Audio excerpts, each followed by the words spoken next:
Moi vaan kaikki ja tosi hyvää ystävänpäivää. Tänään me pelataan Hooked on You Dead by Daylight dating simulaattoria ystävänpäivän kunniaksi. Ja sen pitemmittä puheitta mennään vaan peliin. Ei, mun koko nimi ei mahdu tähän. Laitetaan sit pelkkä Sirtsu.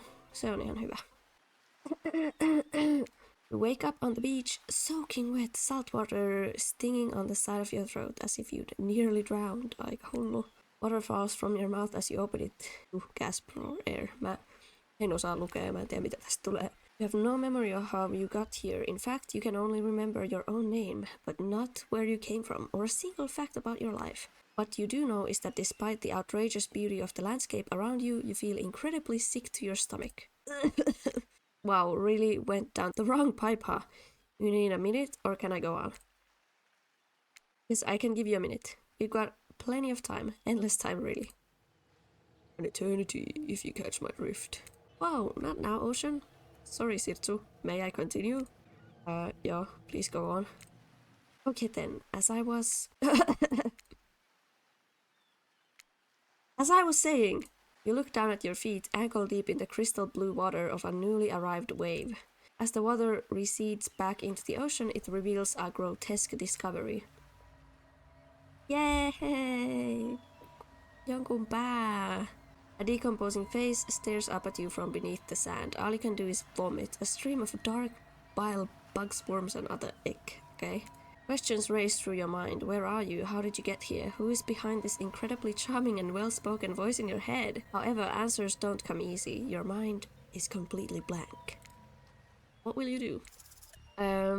Mä oon muuten tosiaan, mä oon pelannut tätä peliä niinku vähän aikaisemmin, mutta mulla ei ole kyllä mitään muistikuvaa enää, että mitä tässä on. Ja romansataan uudet hahmot, semmosia, ketä mä en oo aikaisemmin. Mitä mä tekisin tässä tilanteessa? Mä laittaisin varmaan silmät kiinni. You close your eyes. This must be a nightmare, right? This is not happening. This is not happening. The mantra centers you and you're briefly able to find peace.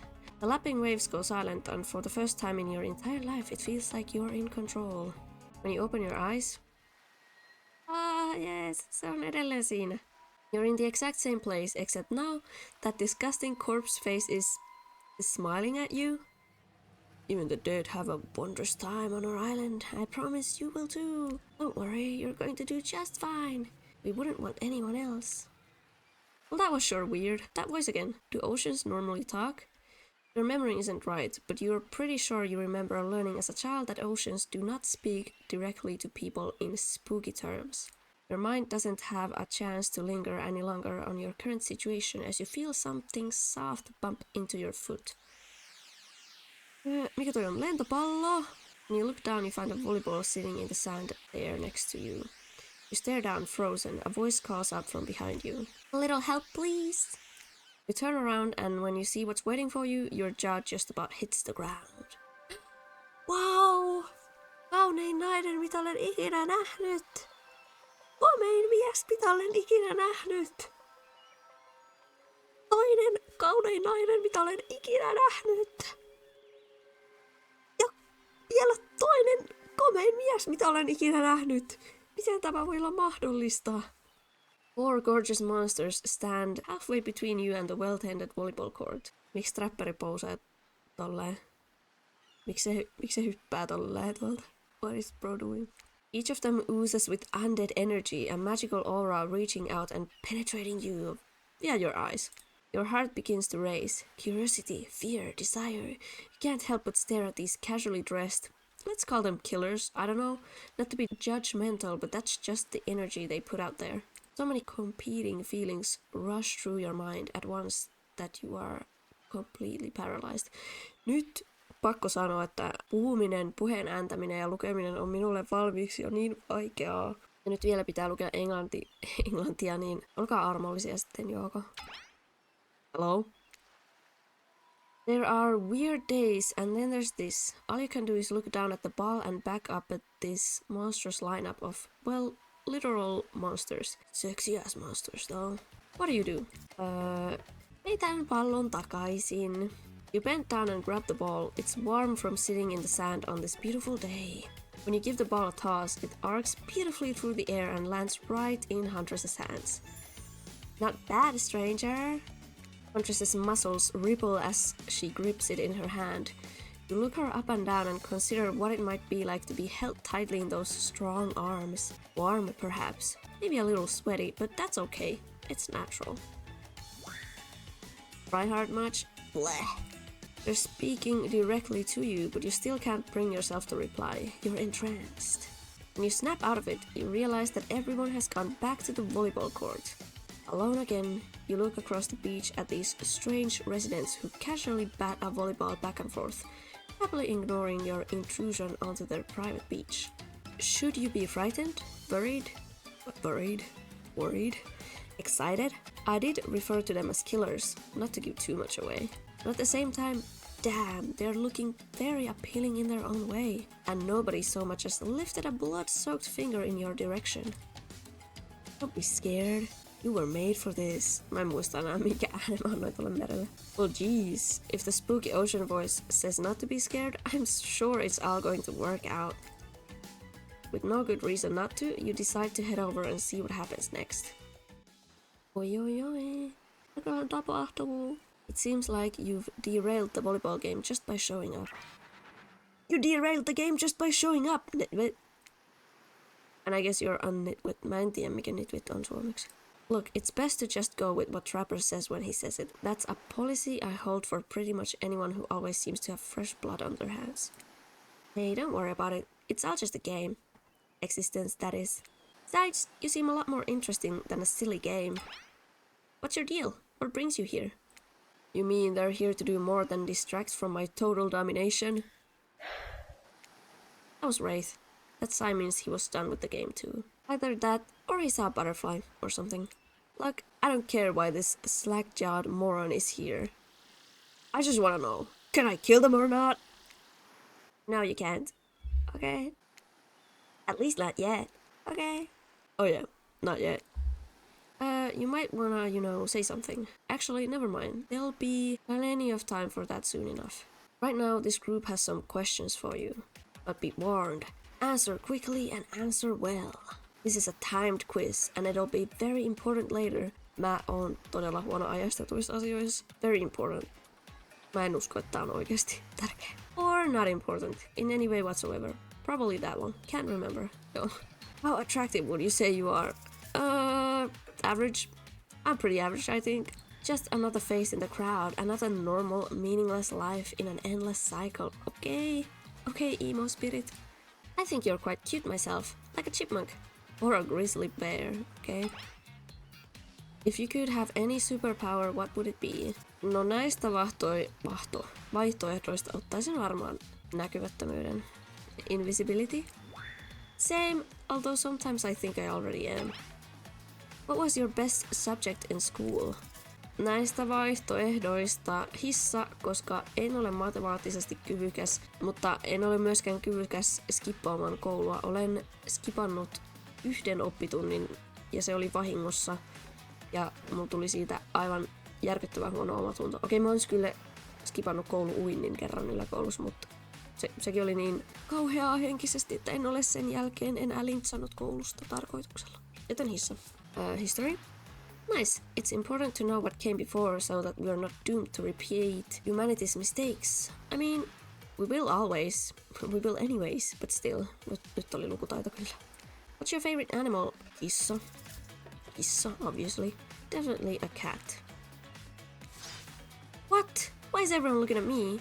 You think just because I'm a typical cute goth girl I have some specific love of all things cats, and more specifically black cats?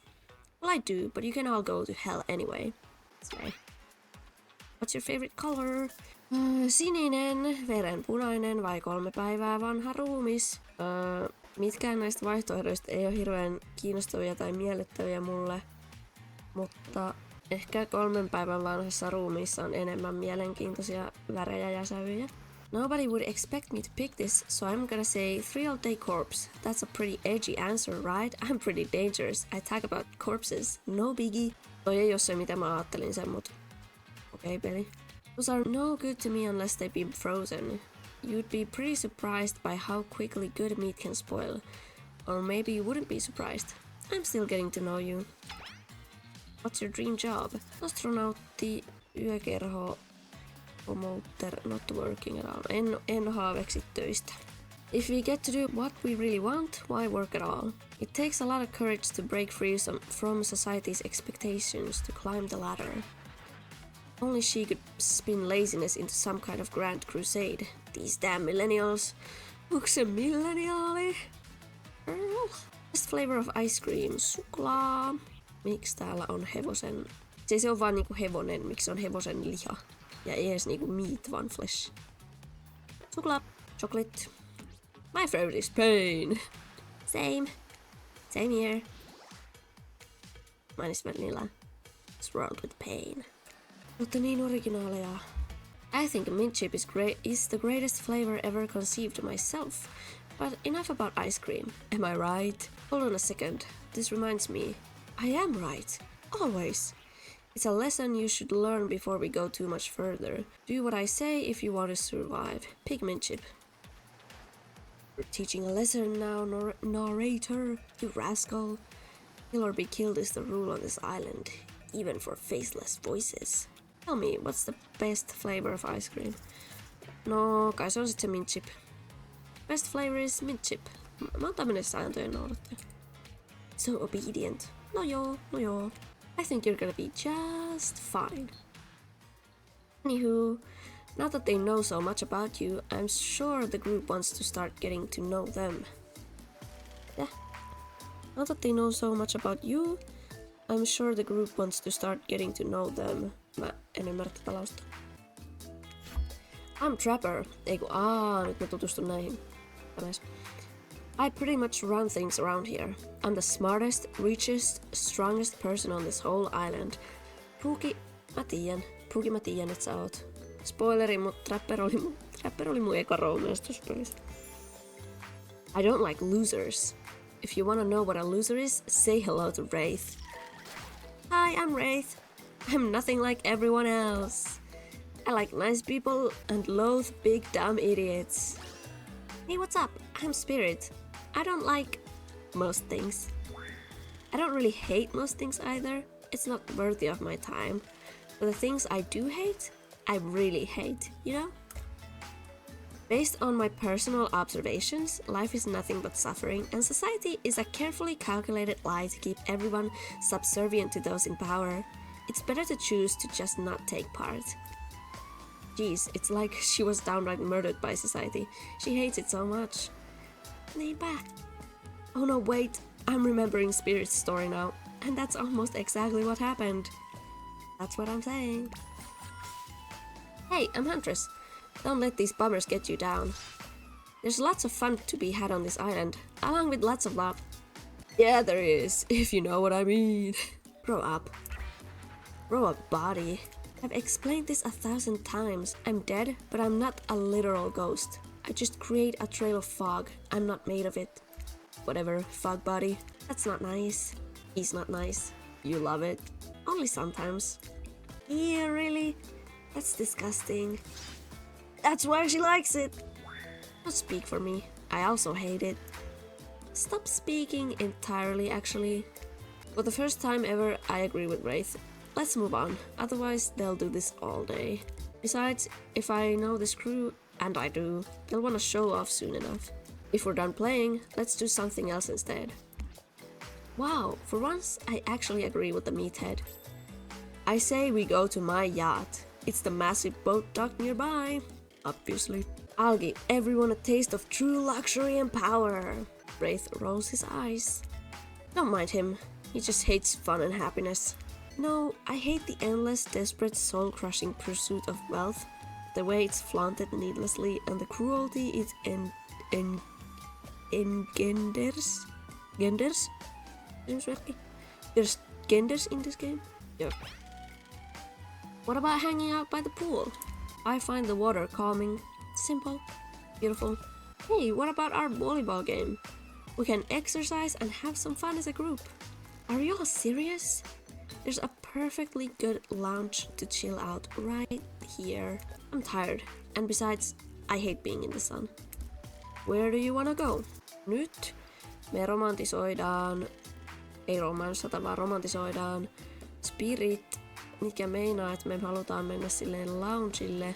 Mut mikä näistä se on? Mä en ymmärrä näitä kuvia. Tää on se pelaaminen, tää on se yacht. Tai se vene.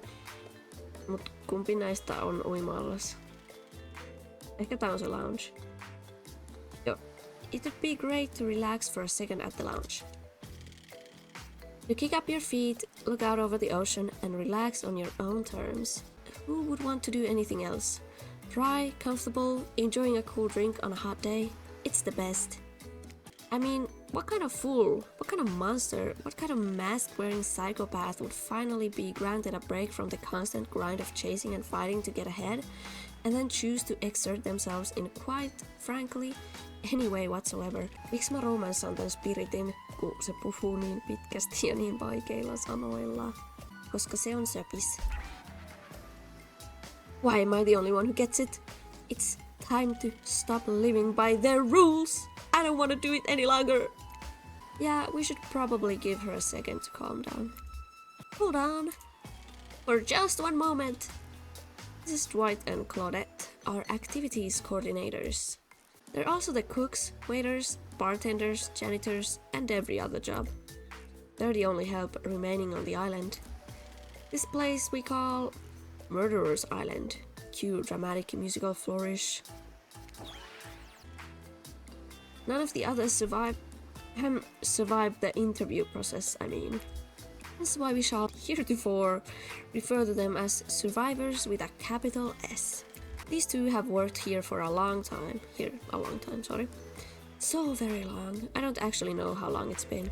Sorry. Anyway, I should probably let Dwight and Claudette do their mandate jobs. They sure look happy, but they're vibrating with a nervous energy that is starting to give me the creeps. We will now escort the group to the venue of your choosing.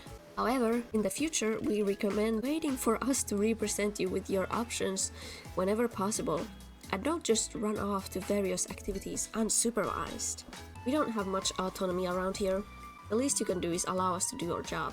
The most you could do is to help us get off this island. Wait! Yes, pardon me. Please follow us. Hey, narrator? Yes, something I can help you with? Those two, Claudette and Dwight, did they just start to mention something about wanting to escape? Is escape an option? Should I be trying to escape? Escape? Them? Oh, no. I think you're mistaken. It seemed like Dwight was asking for help to get off this island, though. Oh, right, that. Yes, that's true, he was. But he just meant that he wants to get to the other vacation island getaway, a couple miles south of here. It has much fancier accommodations than this island. It's one of those big corporate outfits, quite exclusive, where all the famous celebrities hang out. Very luxurious. Doesn't quite have the charm that this island has, though. Trust me, you wouldn't want to go there. With all that money comes a lot of restrictions. This is where you belong. Now, off you go. It's time for an activity! On this island, your decisions matter mostly. When I agree with them. Not like that other island. So what will it be? Okei, mä saan valita uudestaan. Mikä on ihan kiva, jos mä olisinkin valinnut vahingossa väärin. Mutta tänne me mennään. Finally! Freedom from the preposterous premise that the four of us would be engaged in some sort of thrilling 2-on-2 volleyball match. Spirit looks at you from beneath her gigantic sun hat. She takes a conspirational tone. Mä ymmärrän, mitä nämä sanat on. Mä kirjoitin enkusta L, miksi mä en osaa. I don't know whose idea volleyball was in the first place, but I hate them. I tried to feign a sprained ankle, but everyone already knows that I technically float above the ground, so nobody believed I was even putting any pressure on my joints in the first place.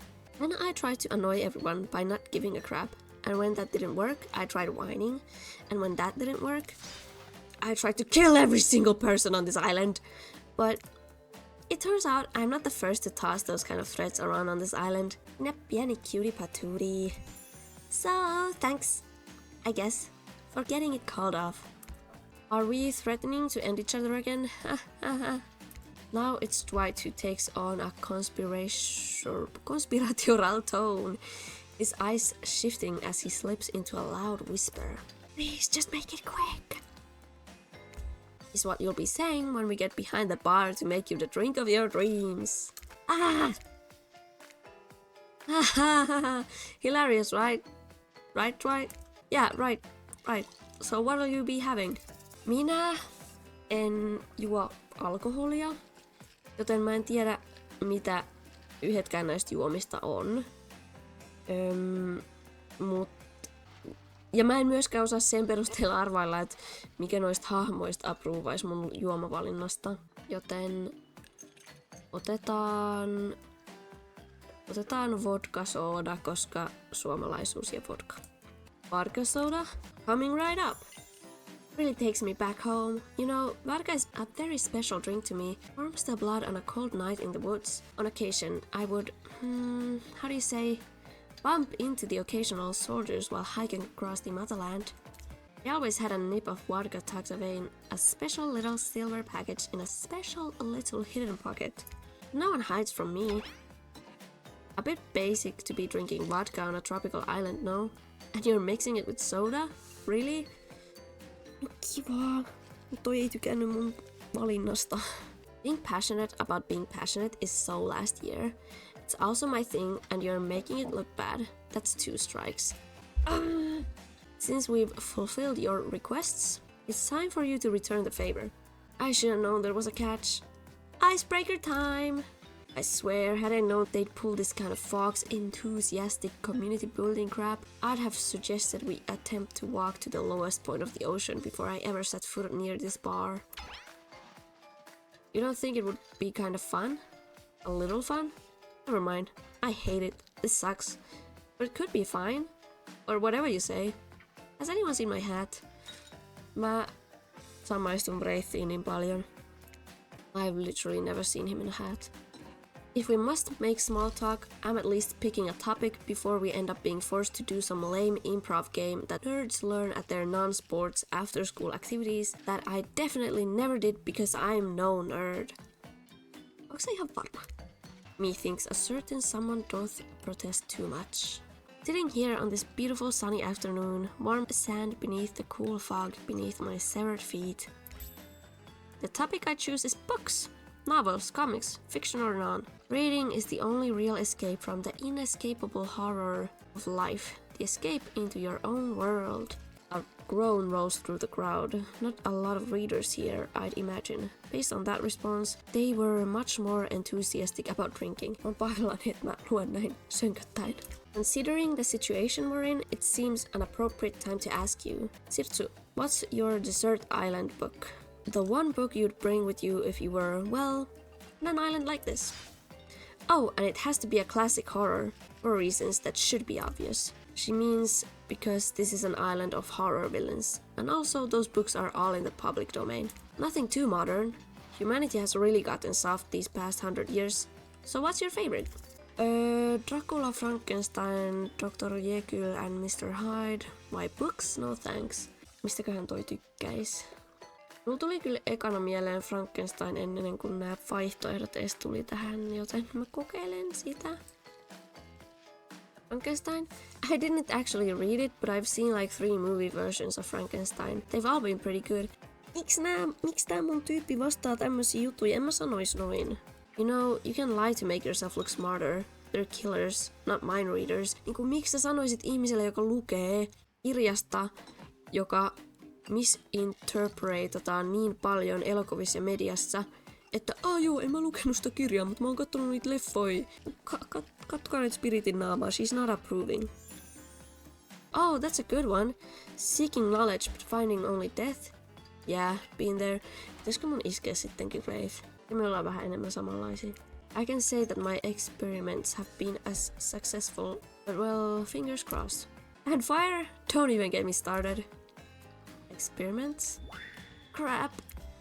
Not again, I swear, every excuse you give him, it's this talk about... Shut up. Did you just tell me to shut up?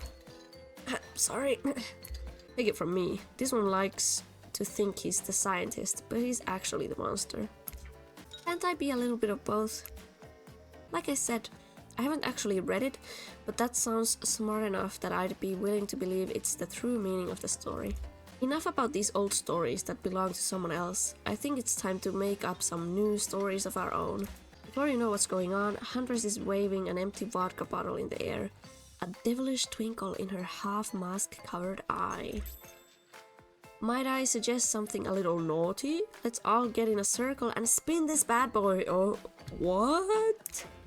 Trickster on täällä. Great idea! Trickster? Isn't it a bit too late to introduce a new character? I thought I was the one who gets to make the rules, so I'm not sure who I'm asking. But I wasn't ready for this. Well, hello. And who is this new fan in the waiting? Beat it, hack. I don't know, what's the harm in inviting one more person to join the circle for our game? Oh, I can't stay. I was just saying it's a great idea, while also teasing the secret trickster ending. I've got much better things to do than hang out here. I'm famous. Toodaloo! Okay, kiva. The rules are simple. First you spin, then you swap spit. That's it. But let's be clear, this ain't a peep show. We're here to have a good time, but in a classy way. All makeouts will happen out of view of the public eye. Real romantic-like. Yes, romance is the goal. So we'll all be waiting here in the complete silence, trying to listen in and use our imagination while you make out on the other side of the bar, but not watching. Like adults. Romantic. Well-adjusted adults. You're up! Okay, niin, tästä lähtee. You grip the bottle in your hand and put your fate in the hands of the empty bottle gods. Minigames consist of two parts. On top, a pointer which rotates in a clockwise direction. And on the bottom, a target you're going to be pointing at. This here upcoming minigame is a special minigame. Perfect for the less coordinated because there is no winning or losing. Well, not technically. Wherever the pointer stops, that's your result. I suppose if it doesn't stop where you want it to, that's a bit like losing, but no one has to know if you don't tell them. Okay, ready to play? Or would you like me to repeat that? Mä en oo varma ymmärsinkö mä oikeesti, mutta olen valmis. Away we go! Spin the bottle and see who you're gonna smooch. Ei! Yritin sitä spirittiä! You got Trapper, you two are meant to be. Psych! You have to actually spin multiple times to get your real result. First to get to 3 times is your true match. That's how we play hardcore spin the bottle on this here island. Now get your spin. Okei, mä yritän paremmin. Noin! You got spirit! Apua! Ei! Miksi tää on niin vaikeeta? You got Trapper! En halua Trapperia! You got Huntress! Tää on vaikea. Breathe! Breathe again! Nyt mennäänkin vaan tulipäin. Huntress taas! Helvetti! Nyt! Trapper! Trapper is your true match! Ei! Mä en halua Trapperia! Just this morning you were waking up on a strange beach, surrounded by strangers with murderous intent. Now you're looking across a beach towel at Trapper, lust in his eyes, sweat glistening on his skin. Mä en halua Trapperia! Your heart races. You can feel your pulse pounding in your ears. Trapper takes you by the hand and you sit face to face at a private section of the bar. He begins to reach for you, putting his hand on your shoulder. You're sweating, but not in the sexy way he is. You're sweating in the gross way you'd sweat at the interview for a job you're not even remotely qualified for. You don't know what to do. If you try and lock lips in this state, you might gross him out so completely that he'll never be able to look at you romantically again. We... Save it! It's not happening. Oh, kiitos. Don't cry. I know to get this close to a living god and then feel the sting of his rejection. It must hurt bad. But don't take it personally. Will do, but use it to make yourself stronger. It's not because I don't want to, it's because you haven't earned it yet. You might later. For now, it can't be that easy. Sure, maybe with one of the others. They're weak, sad, lonely. Not me. I don't need this. It's mine to give or withhold. Okay, you really dodged a bullet. This means you'll have a chance to present yourself in a bit more flattering of a light, assuming you survive. I'm not ashamed to tell you that I think you're cute. Oh, I would make out with you so hard that your heart would cave in if I wanted to. And I do, but I still won't. Okay. Tell anyone I told you this and you die. They die. And then I have you all revived and I kill you again. If anyone asks, I was the best you ever had. Which I might just be. Another time.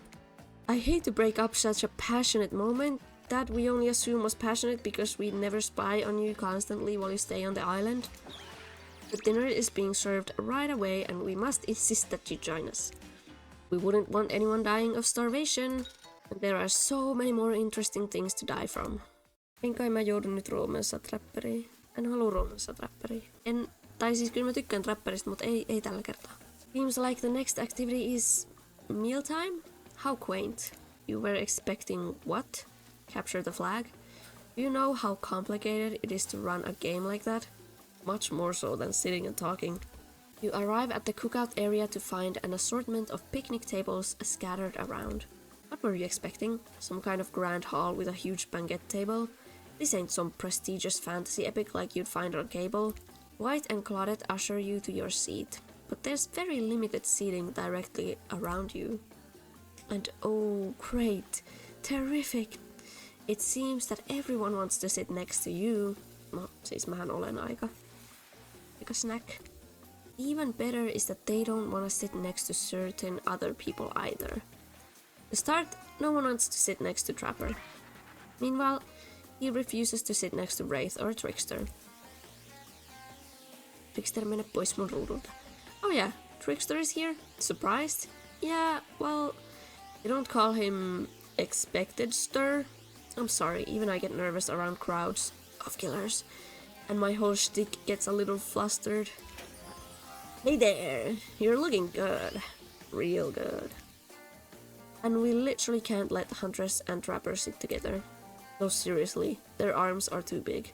They can't fit at the table if they sit side by side. Look at this. We can't even fit everyone on screen at the same time. You probably think it was an error, but it's not. It was completely intentional. Let that be a lesson to you. Every error you think you see is a choice. Got that? Okay, Dwight and Claudette are directing traffic. You sit on one side, the rest of them will sit opposite of you. Huntress and Trapper can sit at the ends with their enormous sexy arms. Now that everyone's seated, we can begin dinner. Night's meal was prepared slowly and carefully with both love and hate for 12 hours over a spit. We hope you all enjoy. We really, really hope you do. Hey, you didn't actually tell us what you're serving. What are we eating? It's meat. Seasoned with a specific number of special herbs and spices that we simply can't divulge. My favorite. Meat is good. Meat is murder. Which you'd know considering that you've been up to. What you've been up to. Who are you to get judgy now? I'm just sharing facts. And you need to murder something to eat its meat. So that's like technically true. Technically true is the best kind of true. Okay, enough yapping. Tiedän, ne kattas vaan yapping tässä. Let's eat. Hey, you think what I'm thinking? It's gonna be a person on that spit, right? Or several parts of overlapping people, perhaps. I haven't seen many pigs wearing palm tree button-down prints, you know? When you look closely at the spit, you spot what definitely appears to be the scraps of fabric sandwiched between some layers of meat. I think I might be sick. Is there anything else to eat? This took 12 hours. And we do literally everything on this island. Actually, there's one thing you're not doing today. You're not carving up this delectable meal. Wow, he's right for a change, cause I am with my broad axe. It's the perfect tool for easily chopping anything in twain. First, who's this twain? Sometimes I swear it's like we're all from completely different historical eras. Second, I'll handle this with my cleaver. Fast, powerful, and clean. At least it's clean when the meat is cooked. No blood. Ugh. You two and your ridiculous bicep swinging contest. Enough! Grow up! Obviously, my gorgeous katana is the only option. Abs! The hell it is. Well, I'll show you both my katana and send you to actual hell if you'd like. Please stop. Please. I hate when we fight, or talk, or even when we look at each other in the eye. I can do it. I have the skull of Azura. Great. Instead of slicing it up, you can club it to a second death. Hey, you know, this isn't what you'd want to eat, but hurry up and volunteer to carve up Felix. Dinner. Why did they cook my boy Felix? Otherwise, this will go on for hours. No hyperbole. They once argued over who had the most effective weapon for 72 straight hours. And it doesn't matter which one does it. When they're done, they will take even longer cleaning their weapon, all while explaining the value in maintaining your tools. Despite being a bunch of cold-blooded killers, for some reason they're always terrified of tetanus. Hey, why don't you just let me carve up dinner? Splendid idea! We'd hate for it to get cold. We hated when it got cold. Here's a machete, freshly sharpened. Minigame. En halua minipeliä. Mä en lukenut ohjeita, mutta mä oon valmis. Noniin. No. Huti meni. Noniin, nyt osui. Täydellistä. Ei paha. Täydellinen. Ei paha. That was pretty good. I'd like to see what you could do with a less clumsy weapon. Yeah, I said it. Machetes are dumb. Mutta Spirit, sinä olet niin söppä tuollain. Dinner is finally served. For real. Sounds, especially coming from masked killers while they eat, which involves lifting their mask and shoving food up behind them, are nasty. Spirit, meanwhile, doesn't even eat. She's the only one who seems to be really embracing being dead. They're all dead, right? This is obviously hell. I mean, come on. We're still trying to be mysterious here. You think mystery comes easy. Claudette and Dwight aren't the only ones who've been working their asses off to make this night perfect. Well, at least they're lifting their masks. This is only 99% as disgusting as it could be if they just tried to mash stuff through there. Spirit, why aren't you hungry? The two best things about being dead is not having to eat. That's only one thing. Think about it. Number two is no number two. One less thing to think about in the afterlife. Toi on ihan totta. Even if I wanted to eat, I have no idea what would actually follow. You might have noticed, but I'm mostly just a bunch of dismembered body parts floating in a spectral form. You see how deep this cut of my abdomen is? I don't think my digestive tract connects anymore. Se hymyilyksessä sanotaan. Between the food and the behavior of the group, this might be the worst meal in history. But even worse is they're staring at you. You're not eating. They don't like that. I think they want an explanation why. What do you want to tell them? Onko tämä ällöttävää? Onko mä pahellani? Vai kattokaa tota lokkia. Kattokaa tota lokkia! Wow, you've never seen a seagull that big? I haven't. That's incredible! Anyway, what are we talking about? Lame misdirect. Yeah, she's right. Pretty lame. Own who you are. Never compromise. Didn't you wash up on this island with no memory of who you are and how you got here? Yes, you did. Poor thing. Niinpä. Olkaa empaattisia mulle. You have no idea the last time you ate a real meal and you've been standing in the sun. The seagull. Uh-oh. You just made a lot of good points. I swear. You're beginning to feel lightheaded. It waved at me. Maybe you need to eat to survive here. Either that or someone poisoned you. No, wait, you haven't eaten, so you can't be poisoned. Whatever the answer, you're clearly about to pass out. Oh hey, it's me again. Your friend, mentor, and guide. Narrator to the narrator. The ocean. Not sure how I feel about the characterization, but I'll allow it. I brought you here, and I might be the only one who can help you now. There's only one thing you must do to survive. You have to figure out why you're really here. No one can tell you. Not unless you follow the right path. Or at least a right path. There's too many of those to count. Hopefully you pick at least one of them. Because there are even more wrong paths. Many of them lead to your demise. Others lead to something even worse. Starting scenes over and having to fast forward back to where you were, am I right? Or this place holds many secrets, even from itself. But the one that truly matters can only be learned if you answer the most important question. Why are you here? Why are you here? Answer that and you'll learn the truth. The ultimate truth. Fake, mysterious. I gotta give it up to this ocean character. That's some quality early game storytelling. Okay. You wake up to find Huntress holding your limp body, gingerly pouring cool water into your mouth. Mä just join vettä. Oh good, you're okay. Sometimes when I try and care for people, they have a way of ending up less alive than when I started. Which would be a total bummer if that happened to you. It's been so long since I had a normal, happy, healthy, living person around. Usually, I'm just falling into the same old routine of smashing everyone's head open with a hatchet before I really get to know who they are as a person. But you're not nearly as scared or too busy writhing in pain to see me for me. You feel nervous in her arms.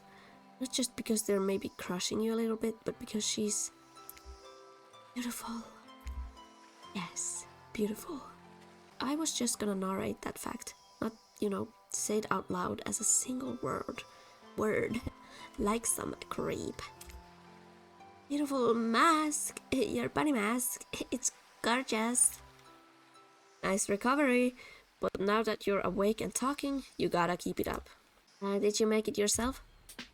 You're the first person to ever ask me that. Yes, I did. You seem so quirky and cool. You could be anything, own an Etsy store, be a doctor. Why is it that you kill people? Huntress sighs. You can practically see the memories flickering across her eyes, but she hasn't tried to kill you yet, so that's a good sign. It's all I was ever thought to do as a young girl, so I thought it was right. Even through the mask you can see that Huntress is blushing a bit. It seems like your line of questioning has made her a little nervous. Hey, you didn't eat much at dinner. Want a snack? She offers you some jerky. Probably human jerky. But her spice game is on point because it smells pretty damn good. Hyväksymme ihmislihan. When on Murderer's Island, you might as well eat as the killers do. Plus, you really are hungry. And you can chow down on jerky sensually, right? I'd love some. After a moment of quiet chewing on what you choose to believe is not human thigh meat, you decide to be bold and ask another question. Have you ever been in a relationship before? Dang, you're really going there? You do not play around. Huntress takes a moment to think deeply before answering. I must say, it's quite amusing to see this hulking bombshell get all twisted up with these personal questions. Kudos to you. Miksi mä hengaan tän kaa? Mä yritän romanssaa sitä spirittiä, nyt ei kyllä onnistu. Mitä mä sanoin äsken? Joo, kudos to you. There was this one deer that looked at me quite proactively, provocatively in a clearing once, but that doesn't count, does it? You hear the faintest giggle bubble out from behind Huntress's mask. You're so cute. Huntress. No, it doesn't count. Whoa, what's this? You found something in the sand. Huntress reaches down to pick it up. It's a hair clip. Probably left by some little girl who was playing on the beach long ago, who is definitely still alive and not at all dead. Huntress closes the bag of jerky with the hair clip. Seems like she's a little mixed up on how exactly this particular item works. Should you go with the flow or show off some of your knowledge of advanced humaning? Minä näytän, miten tämä hiuspinni toimii. You silly goose! You chuckle before reaching for the bag of jerky. You take the barrette off and collect a lock of Huntress's hair, clipping it back into an attractive swoop. Much better. Huntress is so happy that you taught her something new about human trinkets. She touches the clip in her hair with a shy smile. Just as things are really heating up, you hear a flurry of footsteps behind you, and you quickly spin around, ready to fend off whatever new danger has popped up on this strange island.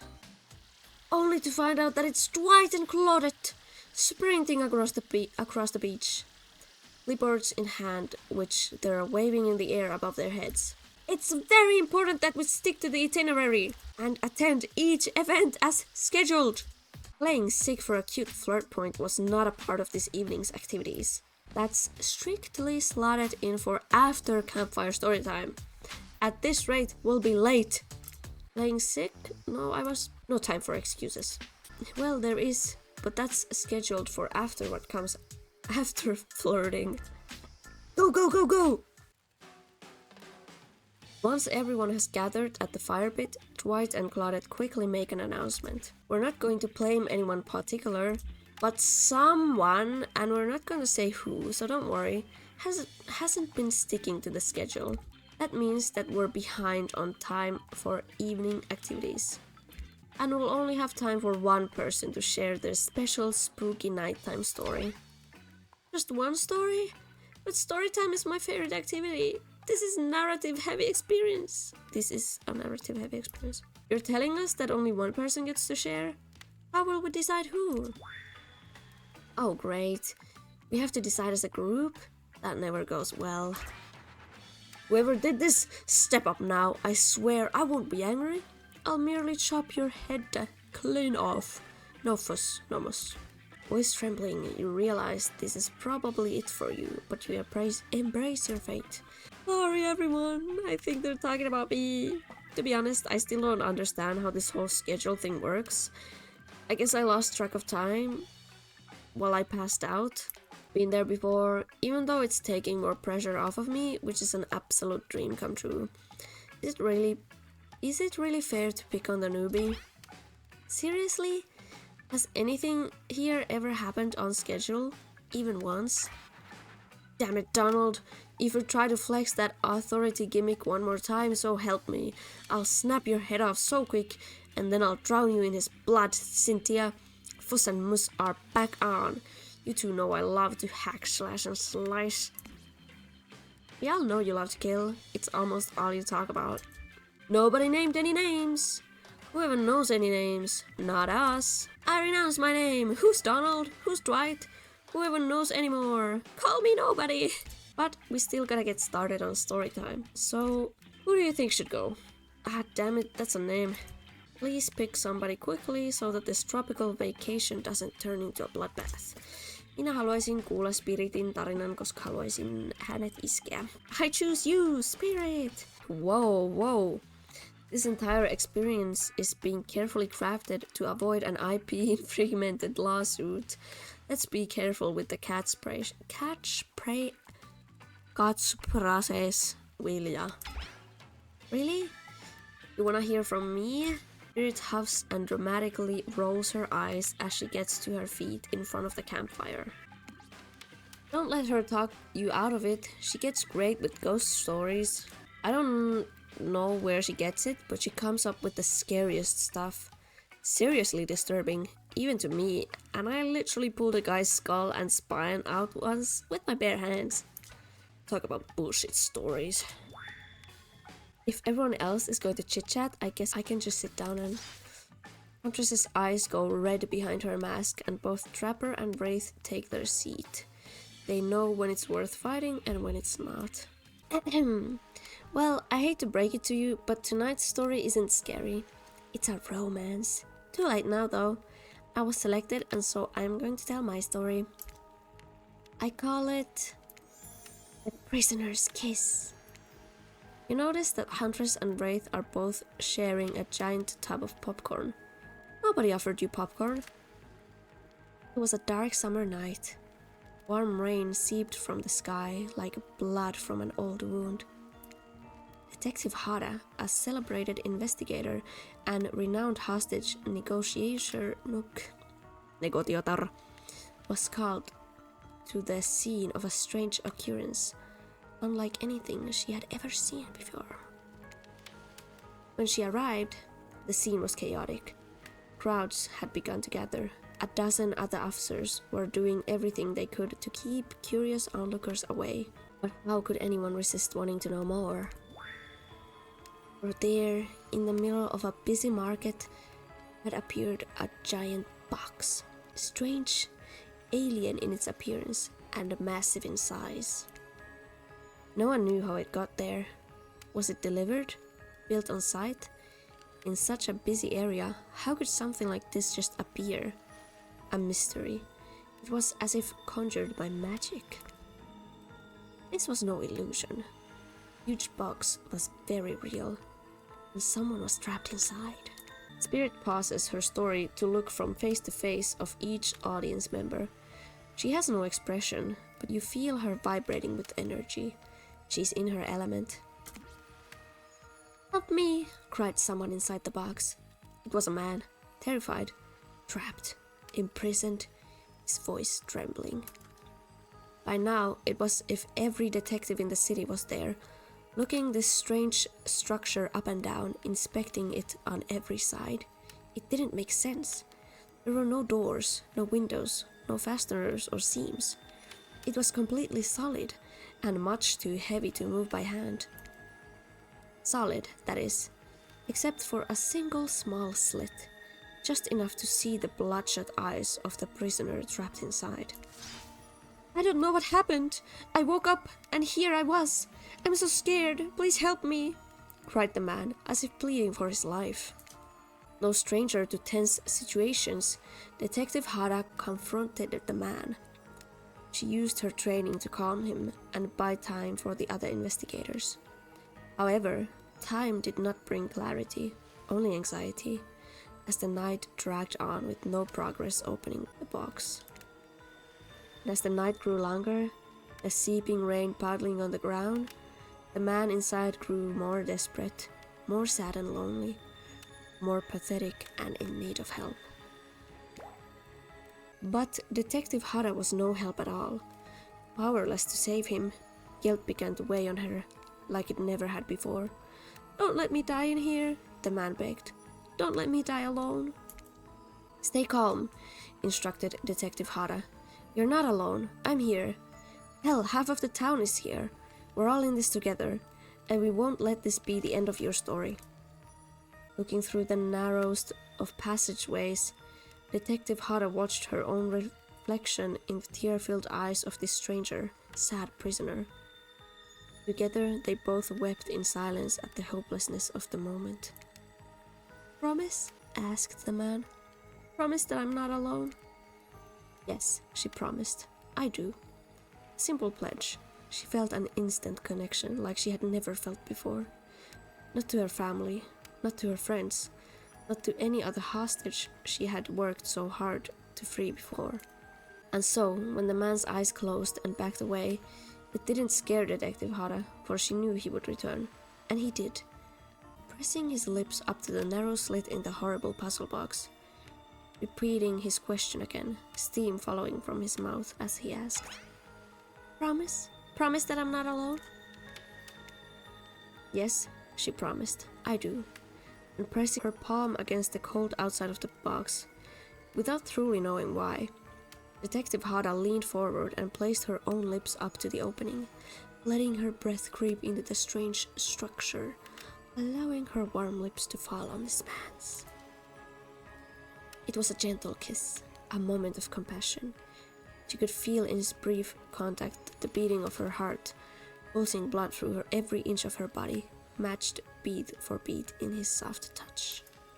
"Thank you," said the man, no trace of fear remaining in his voice, and he backed away into the darkness, disappearing in a single moment of eerie calmness. "Get back!" yelled an officer, suddenly thrusting himself between Detective Hara and the box, breaking a silence that would soon be filled by a cacophony of whirring gears and clicking latches, a symphony of mechanical activity happening all at once. Something had triggered as if an unseen lever pulled, and the side of the giant box began to slide open. Detective Hara gripped her flashlight tightly and pushed forward into the foggy interior of the giant box. Her feet splashed in the puddle rainwater, her heart racing as she swept her light from side to side. And that's when her eyes landed on the man, or at least landed on what should have been him. There, in the corner of the box, was a pile of pieces, like parts of a doll, almost pulled apart, or perhaps that's just how Detective Hara had to think of him in that moment to survive. A collection of segments, limbs, pieces, disconnected from one another, cleanly severed and placed in a neat little pile.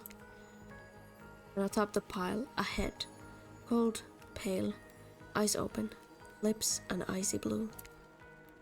Spirit stares at the fire, her own expression lifeless, her lips blue. Tears fall from her chin and soak into the sand at her feet. You're blown away by the story, and it's safe to say you're not alone. Everyone else is looking into the fire or up at the sky, anywhere but at Spirit. It was you who chose her, you who initiated this harrowing tale. So sad, so creepy, so sensual. She really went into great detail when it came to describing that kiss. Too much detail. And now no one is sure to act. Dwight and Claudette are staring daggers at you. You have to do something. This game was supposed to be a lighthearted romp. Please! I said do something! Say nothing, hug her a cool story, tai stand up and try to start one of those slow claps. Voiko tästä tallentaa? Ei, mä en voi tallentaa, vittu. Ja näistä... Minä en halua valita väärin. Mä haluaisin hallata sitä, mutta musta tuntuu, että se ei tykkäisi siitä. Tää on huono, mutta sitten taas stand up and try to start one of those slow claps on jotenkin kiusallinen. Mä tiedä. Ehkä se... Kring ei this. You stand up and clap once, then after a beat again, slowly building a dramatic group clap. Wraith stands next to you and claps. No one else does. Spirit floats off as the clapping slows to halt, which happens almost immediately because it was slow to begin with. Usually they're much more disturbing. More disturbing than that? No. You don't regret picking Spirit to tell the story for tonight, but you have to admit to yourself that even on the strangest day of your life so far, that you can remember at least, you still weren't prepared for that. On that note, everyone decides it's time to take a break and split up for a little bit so that they can all have a moment alone before bed. Everyone leaves and you're alone by the fire. The only thing you hear is the ocean slowly lapping against the shore. This is nice. A true moment of peace and tranquility that lasts for all of 7 seconds because Trickster shows up and he's blaring his latest song. Hey baby, you look lonely, mind if I join you? He doesn't wait for an answer. I know you've been hearing from these guppies all day, but I want you to hear something from a big fish like me. Something special those in charge of this island don't want you to hear.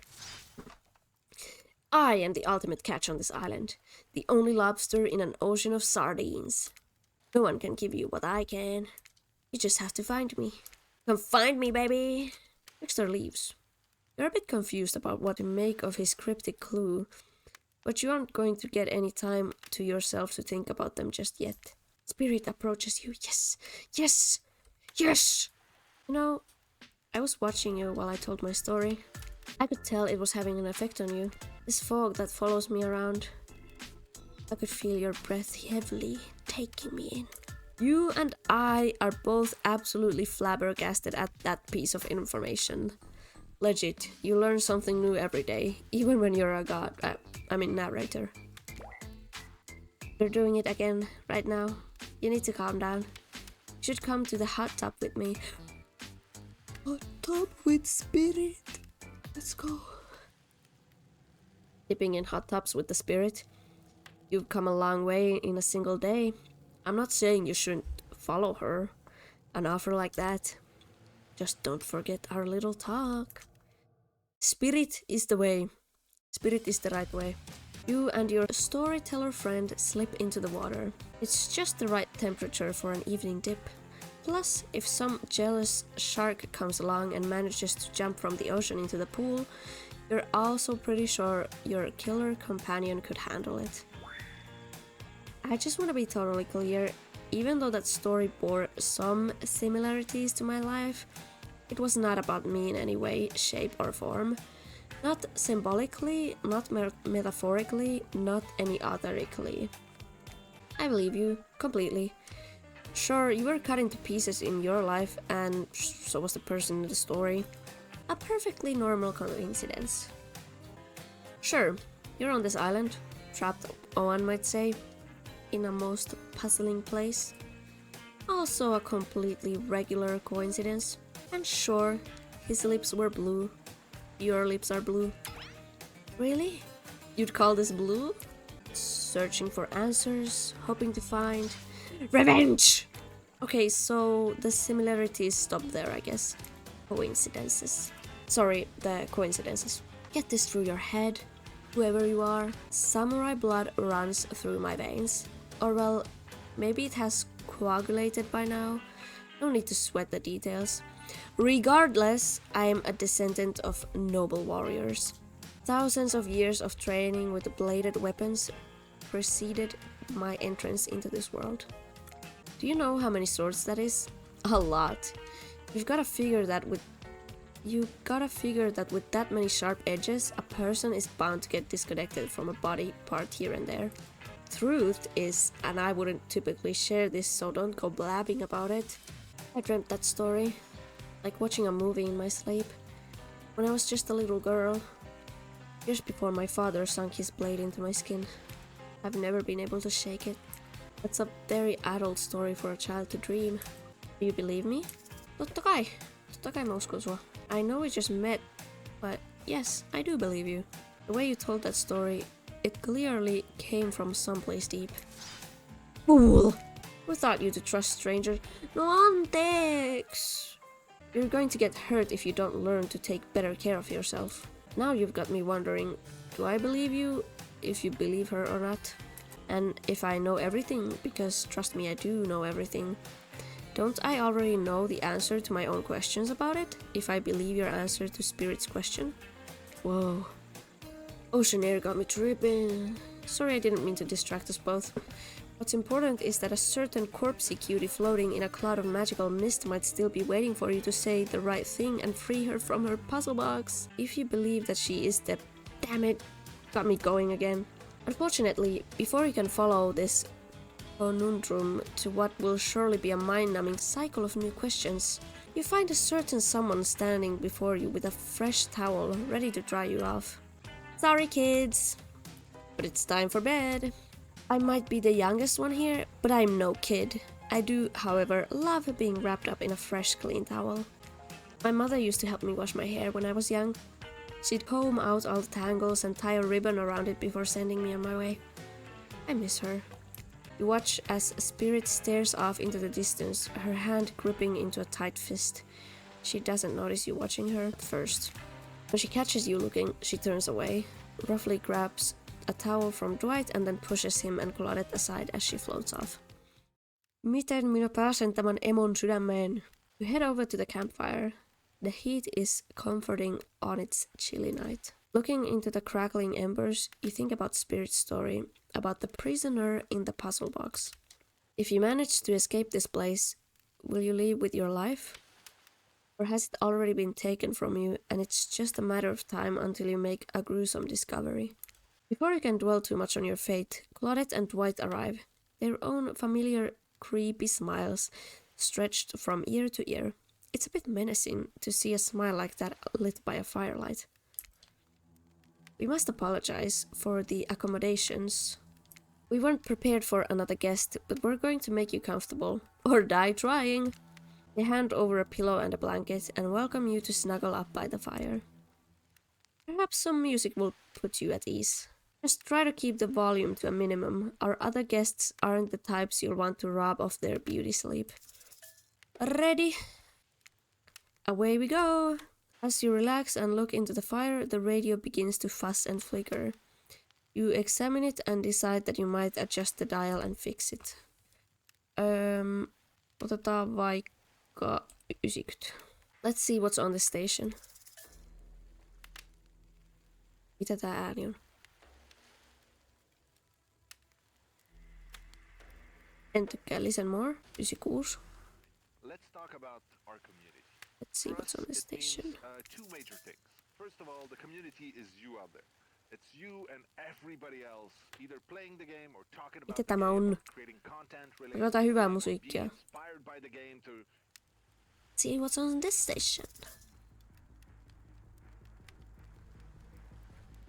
Tulevaa uhkaavaa musiikkia ja talk shows. En tykkää. Pois päältä. No matter how many things you listen to, you still can't sleep. You decide to ask one of the killers to spend a little more time with you until you're sleepier. Who would you like to summon to your side as you lay by the fire? Spirit, tietysti. Spirit, are you around? I was wondering if I could get a little company. Spirit tells you her secret for falling asleep when she's feeling restless.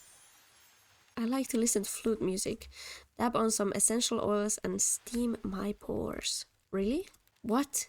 Even the dead like to relax. I don't really have any of those things around. Kampa! Spirit reaches out and presents you with a unique item. It's a small comb, carved from bamboo. I guess you could hold on to this. It was a gift from my mother. I will want it back though, and if you lose it, well, you'll get your revenge on me, if it's the last thing I do. You finally start to feel sleepy, except maybe this isn't really a sleepy feeling. Maybe you're paralyzed. You try to keep your eyes open, but you can't. Darkness overtakes you. Dark voices from earlier speak to you again. It shouldn't still be as spooky, but now you've had a whole day of strange voices in your head. This one is still undeniably odd. The human body is made up of 60% of water. Did you know that? Of course you did. Everyone knows that. Even amnesiac video game protagonists. Well, guess what? Drink as much as you'd like. You'll never get to 100%. You hear me? Don't think I don't see what you're up to. Okay. You awake suddenly to see someone looming over you. Trapper is sitting beside you, sketching a portrait. Okay. Oh, you're awake. I saw you with Spirit right before bedtime. You should know, they're not what they seem. Not like me, who is obviously completely honest and trustworthy. I was out checking to make sure you weren't sleeping near one of my... Actually, never mind. Just be careful where you sit. But since I'm here, I'd like to share two things with you. One, I do not take rejection well. Two, the first thing is very important to remember. Were you drawing me? Trapper doesn't answer. You aren't drawing stink lines radiating from me, are you? Still nothing from Trapper. Look, I'm not an easy guy to get along with, but I am an easy guy to spend time with. That will make sense if you choose to spend time with me tomorrow. The rest of this scum live like rats. They wouldn't know a good time if it bit them on the ass. I mean that literally. Point is, if you select me, you're in for a day of luxury, extravagance, and fun. Yes, I said fun. And if I don't pick you, remember what I said earlier, or it might be the last thing you ever forget. But hey, you look tired. Get some rest. Sleep. Maybe even sleep well if you can. Just try not to roll over to about 15 feet to your left. Finally alone, for real this time. Maybe. You drift off to sleep again. Hopefully you're not poisoned. Ooh. Wait a second. Where are we? This isn't... Oh jeez, it is. It's one of those reality show confessional rooms where all of the contestants talk directly to the camera. I think today went really well. These were some of my first interactions with someone who isn't a parent that didn't end in bloodshed or ultimately perish in my Russian cottage. So I'm counting today as a win, no matter what happens. What do I think of the newcomer? Do I have to say? Oh, I do? Okay, attractive, mysterious, kiitos. I really don't know that many other words since I was raised by my mom in the woods until she was skewered by an elk and I had to wash her entrails off my sarafan. That being said, the other three should make sure to be on their guard. I don't know who this newcomer will want to spend time with tomorrow, but I, for one, will not let my guard down easily. Who knows about the others? Wraith, I think, knows more than he's letting on about this place, but he's a hard nut to crack. Meanwhile, Spirit is just screaming all the time. Major buzzkill. And Trapper?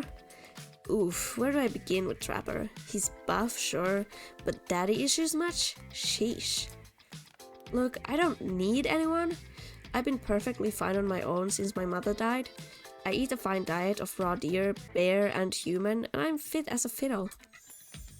Being said, something about this newcomer makes me think that I might be missing out on a huge part of this thing called life. This is weird. I don't care enough to kill this person, but if anyone else wants to do it, I don't care enough to stop them.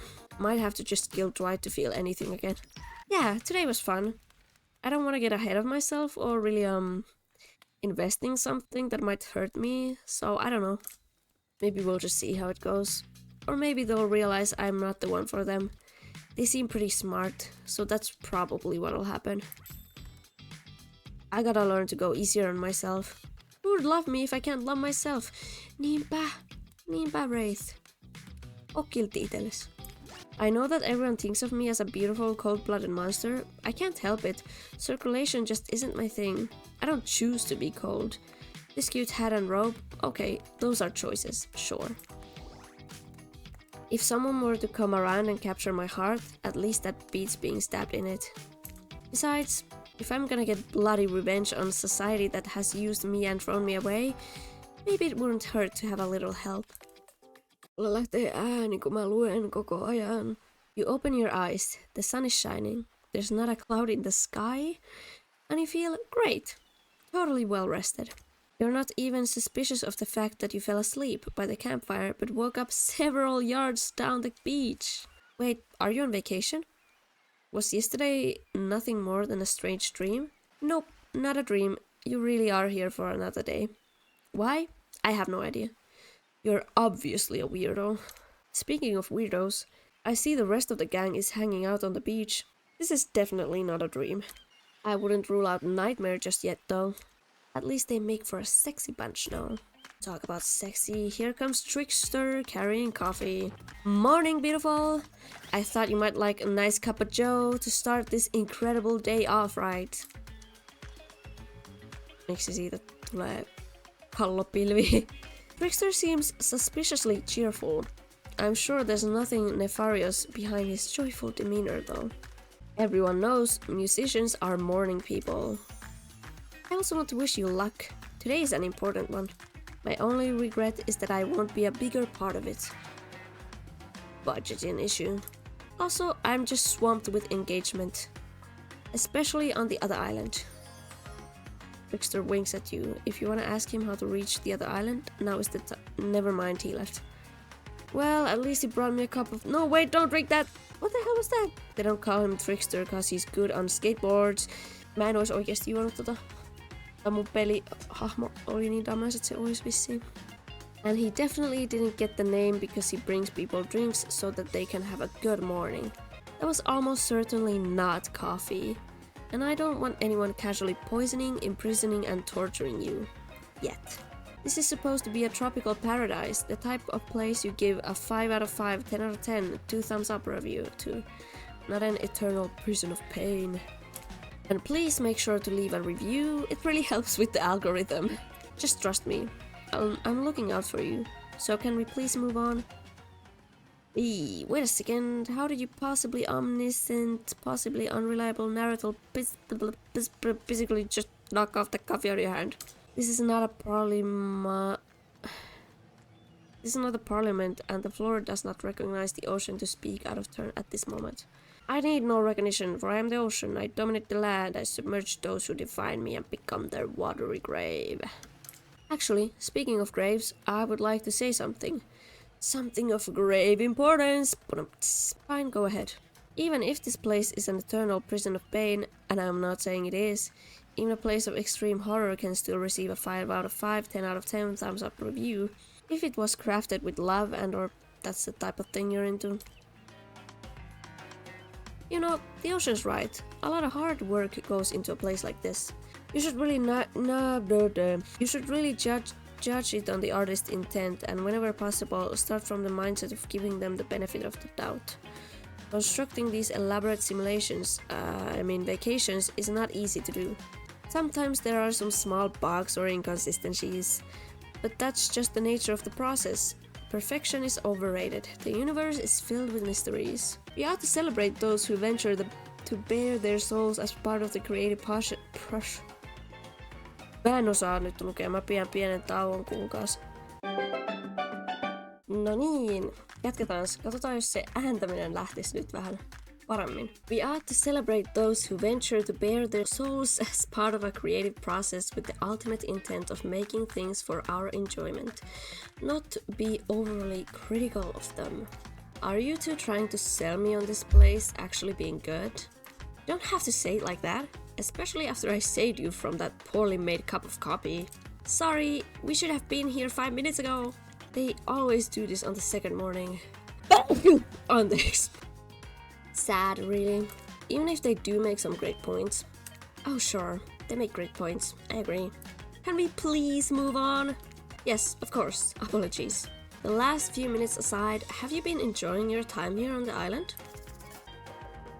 Joo, en ole yhtään hämmentynyt. Ei hämmentynyt, mikä on suspicious? No, nyt jos otte englantia. Yes, I'm not suspicious, there's no option. Mä sanon, että ollut viihdyttävää. How else could I describe my stay on this island besides really entertaining? Wow, 10 stars, here we come! Can someone remind me to skip this section next time? Nope. We do need to ask you one more question though. We all had to sign away our rights to say anything negative about this place. Would you please sign this non-disparagement agreement? Totta kai! Yes, I would hereby agree to participate in a verbal contract stating that I, Sirtsu, will never say anything negative about my stay here on this island. Perfect! Delightful! Excellent! Yes! Yes! Hey, Sirtsu, it's still totally cool if you have constructive feedback. The place to leave that is in a positive review, because we all know that nobody reads negative reviews of games or resorts like this. Anyway, I see Dwight and Claudette have gone into a trance, and with the grumbling I hear from your belly, that can mean only one thing. Breakfast. Samaan aikaan mä tykkään, että tää peli on niin tavallaan tämmönen self-aware, jos tekee vitsejä siitä, mutta samalla se on ehkä vähän liikaa välillä mielestäni, mut whatever. Mä just lupasin, että mä en sano mitään negatiivista ja scrap that. Perfect timing. Everyone rolls into the dinner area to lard up those sexy little bellies with pancakes and bacon, and so much for maintaining these beach bods. We're all half naked in a tropical paradise. Can we get some strawberries here? A yogurt? Magic powers will only get you so far. Even killers watch their sodium intake. Okay. Oliks toi tarpeellista? You take your plate and sit down, thinking about yesterday and the whirlwind of feelings you experienced. Danger, dread, disorientation. It was like going through puberty again, except all in one day on a beautiful and mysterious island. It looks like you're not the only ones doing some introspection though. Rapper stands up to talk about how his day went, in case anyone was wondering. Personally, I wasn't. Can't imagine you could make me any angrier today than you did yesterday, but I really hope you do. I really hope you do. Unrelated. Anyone see where I left my cleaver? Ha, just kidding. I always know where my cleaver is. Well, that was bizarre. Back to your breakfast. Nope. Now Huntress steps up to talk about her feelings. At this point, anything could happen. I'm open to all the possibilities that this strange island has in store. I'm open-minded. Oh well, that surely must be it. No one else would weirdly stand up during breakfast too. I just like that. Here comes spirit. Did everyone sleep well? I did. Or should I say I did not. I haven't slept in 20 years on account of the whole burning quest for family revenge thing. And last night was no different. So in that case, it was exactly how it should be. Got a lot of reading done though. Now, if you don't mind, I'm going to go back to quietly resenting being trapped here with you all, while looking cute doing so. Guessing Wraith has had enough time to work up the courage to speak in front of a group. Ah, perfect, there he is. Take us home, Wraith. Oh, hey, that was fun yesterday, huh? Yeah, I mean, not like too much fun, that would be weird, but like a good amount of fun. And now they're all looking at you expectantly. Wait, are you supposed to stand up and explain how yesterday made you feel? I think I need to process everything by myself. I'll see you all soon. Damn, that was a power play. Keep on wanting more. You're getting good at this game. Sexy true to life experience. Shame you didn't get to eat any breakfast, but so be it. After breakfast you head to the hot tub by yourself to clear your head. Yesterday was in short a lot. Before you get there though, something catches your attention. You hear that? What are you addressing? Me? Well, yeah, I guess. That is okay, right? You know, I might be pursuing a relationship with one of these 4 fine killers, but it feels like the person I'm getting to know the most is you, narrator. It's only okay in so much as it serves to illustrate that you've lost your mind, seeing how I'm not real at all. Yeah, I heard it this time. I think it's coming from the beach pool shed. No, stick it in there. A little more, a little more. Oh yeah, that's it, yeah. How does that feel? Intense. Nice. Yeah, that feels right. This is uncomfortable. Now I want you to take that and put it right. Yeah, you know what I'm talking about. Just like that. Exactly like that. I swear I had no idea these two even do whatever it is they are doing. I'm afraid to look. Please say something so they know you're close by and can hear everything. Oh wow, look at this super cool bottle of Trickster brand suntan lotion someone left on a chair. Anyone know where I can buy some? Damn it! Oh come on, a little privacy please? White is panting and Claudette has a crazed look in her eyes. Sorry, I didn't know how else to let you know I was here and that I could hear you. Well, you know. No, what? What do you think we were doing? We were doing... I don't exactly know what you were doing, but it sounded like fun. You think 2 people trying to find new ways to kill each other in a desperate search to make their own death permanent is fun? Oops. We get 5 minutes to ourselves every day, and we spend it hoping if we stab each other in just the right spot, we won't get resurrected. I've come to believe that the key is finding the exact place we need to bleed out from, and I believe that place is in our appendix. Why else would it be there? Makes sense to me. Did you actually think we were me and him? Right? Cue in laugh track. You don't have to laugh that hard, they get it. My life is a nightmare and yet somehow it's never been worse than right now. Let's go, lover boy. I know that all our entry wounds and our 5 minutes is up anyway. Good luck, you're gonna need it. And hey, if you figure out how to escape this island, please make sure your ghost tells us how. That was both a tragedy and a comedy. A cragmedy? Shut up, I like it. Anyway, where were we? Oh yeah. You're heading to the hot tub by yourself to clear your head. Yesterday was in short a lot. So far today has been exhausting too. But you're dedicated to achieving a true centered sense of calm. No drama, no bullshit, just soaking up sun in a heated pool. Today, you're on a date with you. Ooh, I like that. I wanna be on a date with me. Who would make the first move? And aside from that disturbing thought, all is going to plan until a shadow blocks your precious sun. Spiky tipped like a palm tree is bending over to screw with you. But it's not a tree at all, it's... Hey babe! Breakfast was weird, huh? Everyone just getting up and announcing how they're feeling.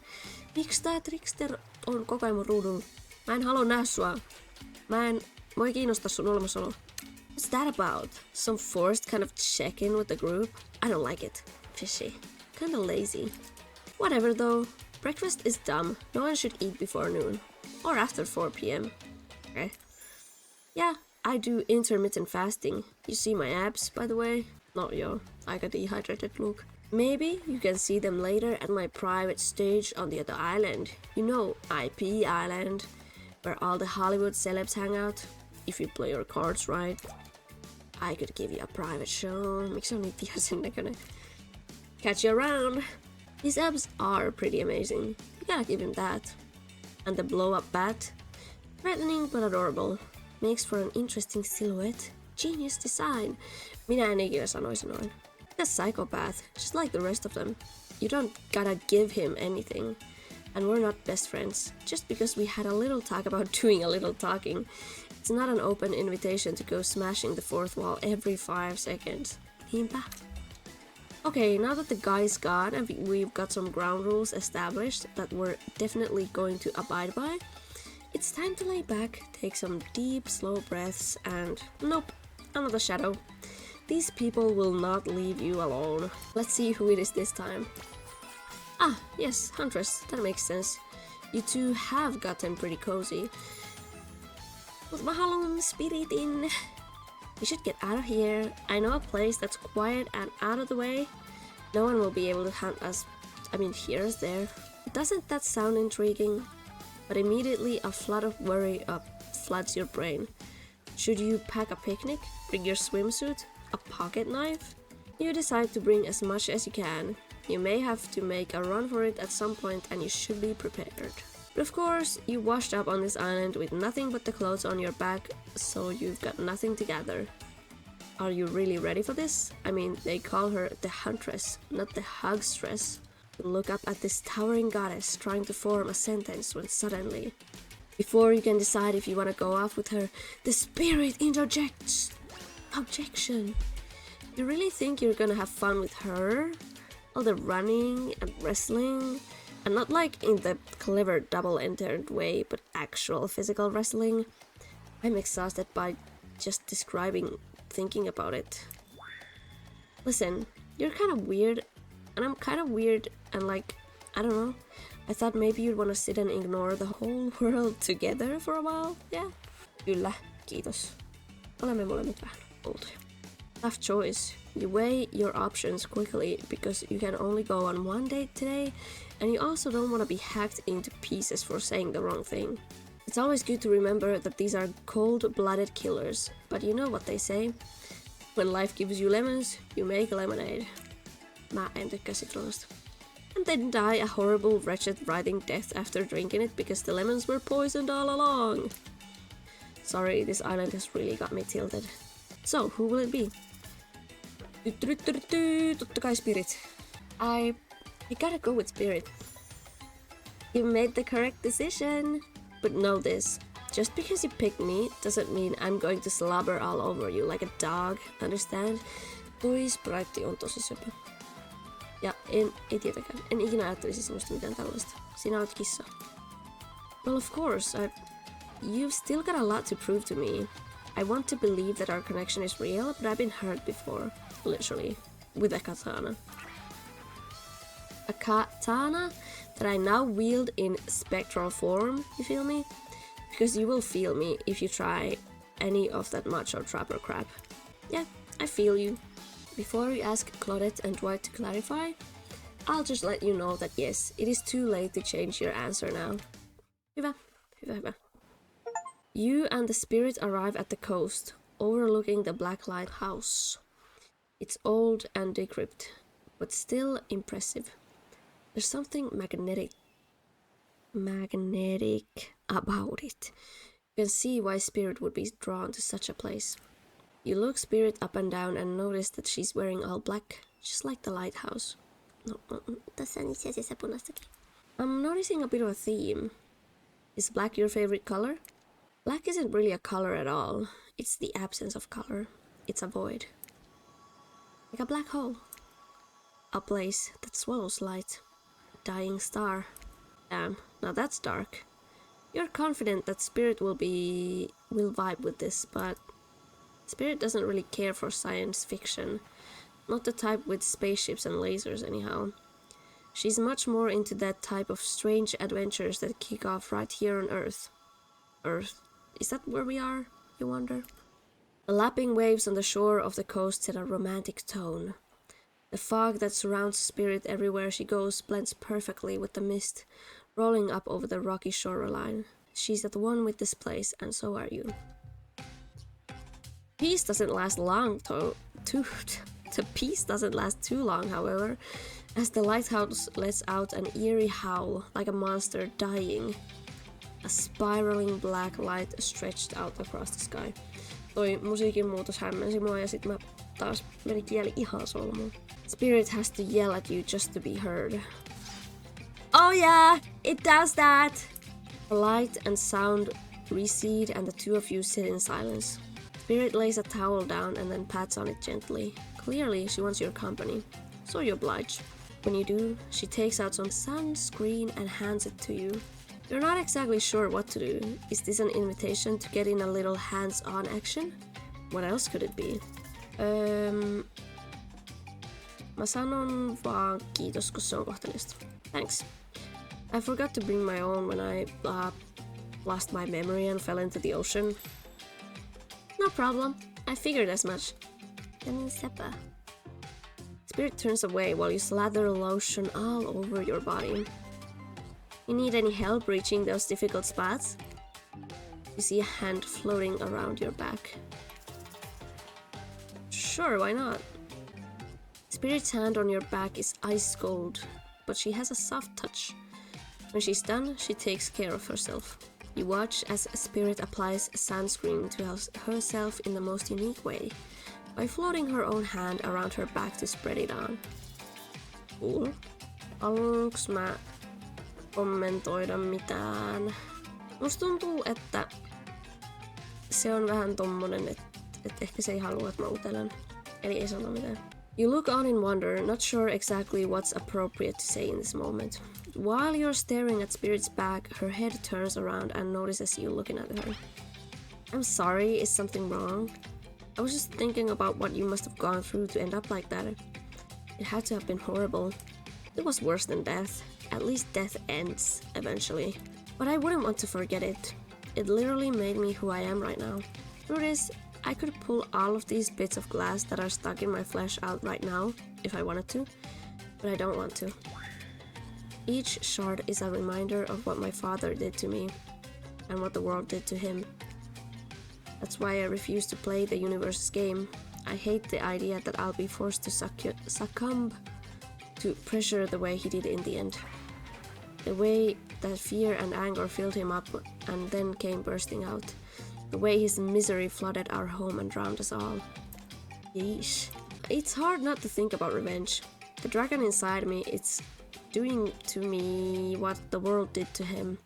I have to fight it, even though it gives me strength. I must maintain control. You're stronger than he ever was, I'm sure of it. I appreciate that. Cute. I suppose a little help isn't a bad thing in life, in love. This world is a lot to endure alone. Maybe I could use a little assistance searching my delicate toes for a bit of lotion. Searching is reaching. You know, having your body controlled into these vengeful poses, it really does a number on my joints. It rubs the lotion on its skin. Tulee taas vitu game with lotion on pirit toes. Kenellä pelintekijöistä on jalkafetissi? Nyt pistetään. No. Well, I suppose the lotion made it to where it's supposed to be going, eventually. And you weren't too incredibly wasteful. I'm not a woman who believes in rushing through things just to get them done. If there is a next time, I'm sure you'll do even better. You look up at the lighthouse, its ominous dark form hovering above this moment between Spirit and yourself. Evil as it clearly is, in this case it does you a solid by blurting out another ominous moan and burst of black light that rescues you from this awkward silence. Mikä paamulaiva? From seemingly out of nowhere, an ancient-looking ship appears in the water. It glows, itself a thing of death, a spirit of a ship that once sailed the seas, centuries ago, okay? Tattered black flag whips in the ocean air above the ship as it careens towards the shore, before crashing on the rocks. It must have been drawn in by the lighthouse.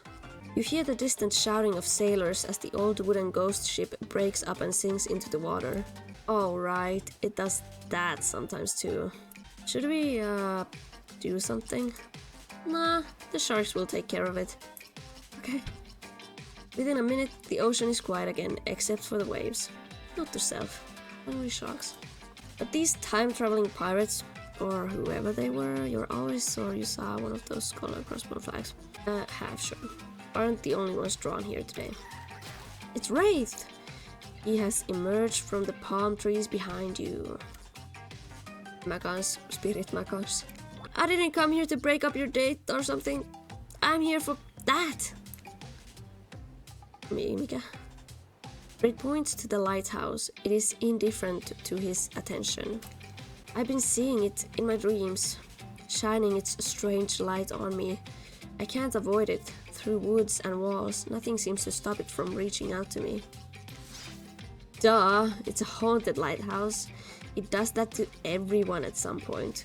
You're no more special than me. Those dead pirates, or that mermaid I saw washed up on the shore that one time. Ew. Mermaids, by the way, aren't even close to as beautiful in person as they are in movies. More sea witch than underwater princess, if you get my drift. It's all part of a vast conspiracy, an epic river of lies that runs beneath the island. Or something. I'm pretty sure I've figured it out. The basics anyhow. If you come with me, you can get cut. Spirit waves her katana, nearly trimming a couple buttons off Wraith's tropical top. He takes the hint and backs away a few steps slowly. What a quiet guy. You never really shut up. Okay, be that way. You will see.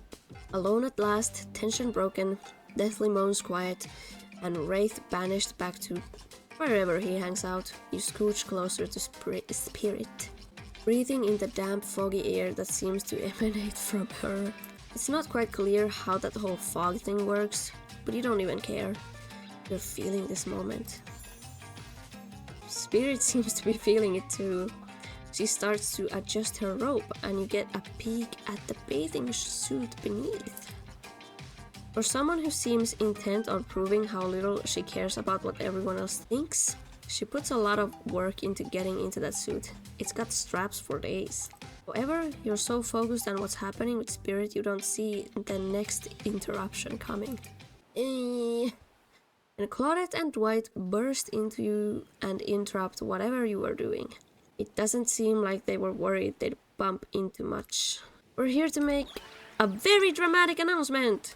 Well, technically, we're here to invite you to join us back at the beach, where we'll be making a very dramatic announcement. It's hard being the producers and the hosts. Aren't survivors supposed to work in groups of 4? Haha, so funny. When you arrive at the beach, you realize you were set up. Despite promising an announcement, Dwight and Claudette simply stay quiet. This isn't at all what was promised. Wait a minute, there's no announcement here. There is a me! You got mud in your ears, friend? I told you to get lost. Oh my god, tappeleeks noin mun huomiosta? Älkää nyt viittikö, mä ihan punastun. Don't you see? Lost is what I am, and so are you. But I know the way out. I've got a map back in my secret lair. Literally and figuratively. Yeah, I know the difference. Ehkä Wraithia ei sittenkään kiinnosta mun huomio. That's why you should ditch Spirit and come spend the rest of the night with me instead. Ei, kyllä se sittenkin. You got a secret lair? Wait. Who said anything about a secret lair? I said I've got sap in my secret hair. There's a flap on my secret chair. Don't change the subject. Yo, don't ask me what he's talking about. You're trying to make a mess of the first nice day I've had in I don't know how long, because it's not even clear what year it is, but in a while. I'm not about to be ditched for the likes of you. I'm not messing things up. Like I keep trying to tell you, it's this dang island. I've come to accept a difficult truth. What's happening here? Well, I'm convinced that it's our fate. It's not anyone's decision. It's simply the way it'll be. There's no use fighting it. What would you even know about fighting? All you know is hiding in your spooky little secret hair and crying like a baby while ringing your little bell. So don't tell me what I can and can't fight back against. I was born a fighter. A dragon lives inside me. I can't not fight, even when all I might want to do is hide. Don't you see this giant hat? It's a metaphor! If I do have a fate, my fate is to win every fight that comes my way. Got it? Folks? Oh, you hide? I've seen you hide. You do your little face walking routine. What do you call that? It's basically cloaking. And we all know that cloaking is a type of hiding. Folks? You cloak. I don't cloak. I'm not a cloaker. I face walk out in the open. You just can't see me. You have no idea what they're talking about, but this sure sounds like some video game community forum thread minutia. If there ever was such a thing. Not that you would know about it either. It sure doesn't seem like Dwight and Claudette are going to stop this, so it's on you. I think I was brought here to make this choice, so I'm going to do that now. And I choose... Spirit, obviously. When it comes down to it, neither of these two seem easy to love. I mean, damn, Spirit literally has broken glass shards sticking out of her. But she has a certain charm to her gloom. Spirit and I were actually having a nice time. Besides, if it's my fate to end up on this island, well, to hell with fate, really.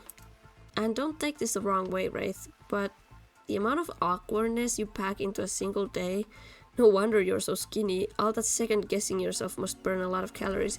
Mikä homma nyt hei tää peli ja ihmisten painojen ja kaloreiden kanssa? Toi on niinku ok juttu sanoa jollekulle. No offense taken, it's... Yeah, okay, it's true. I can be a little awkward, I guess, sometimes.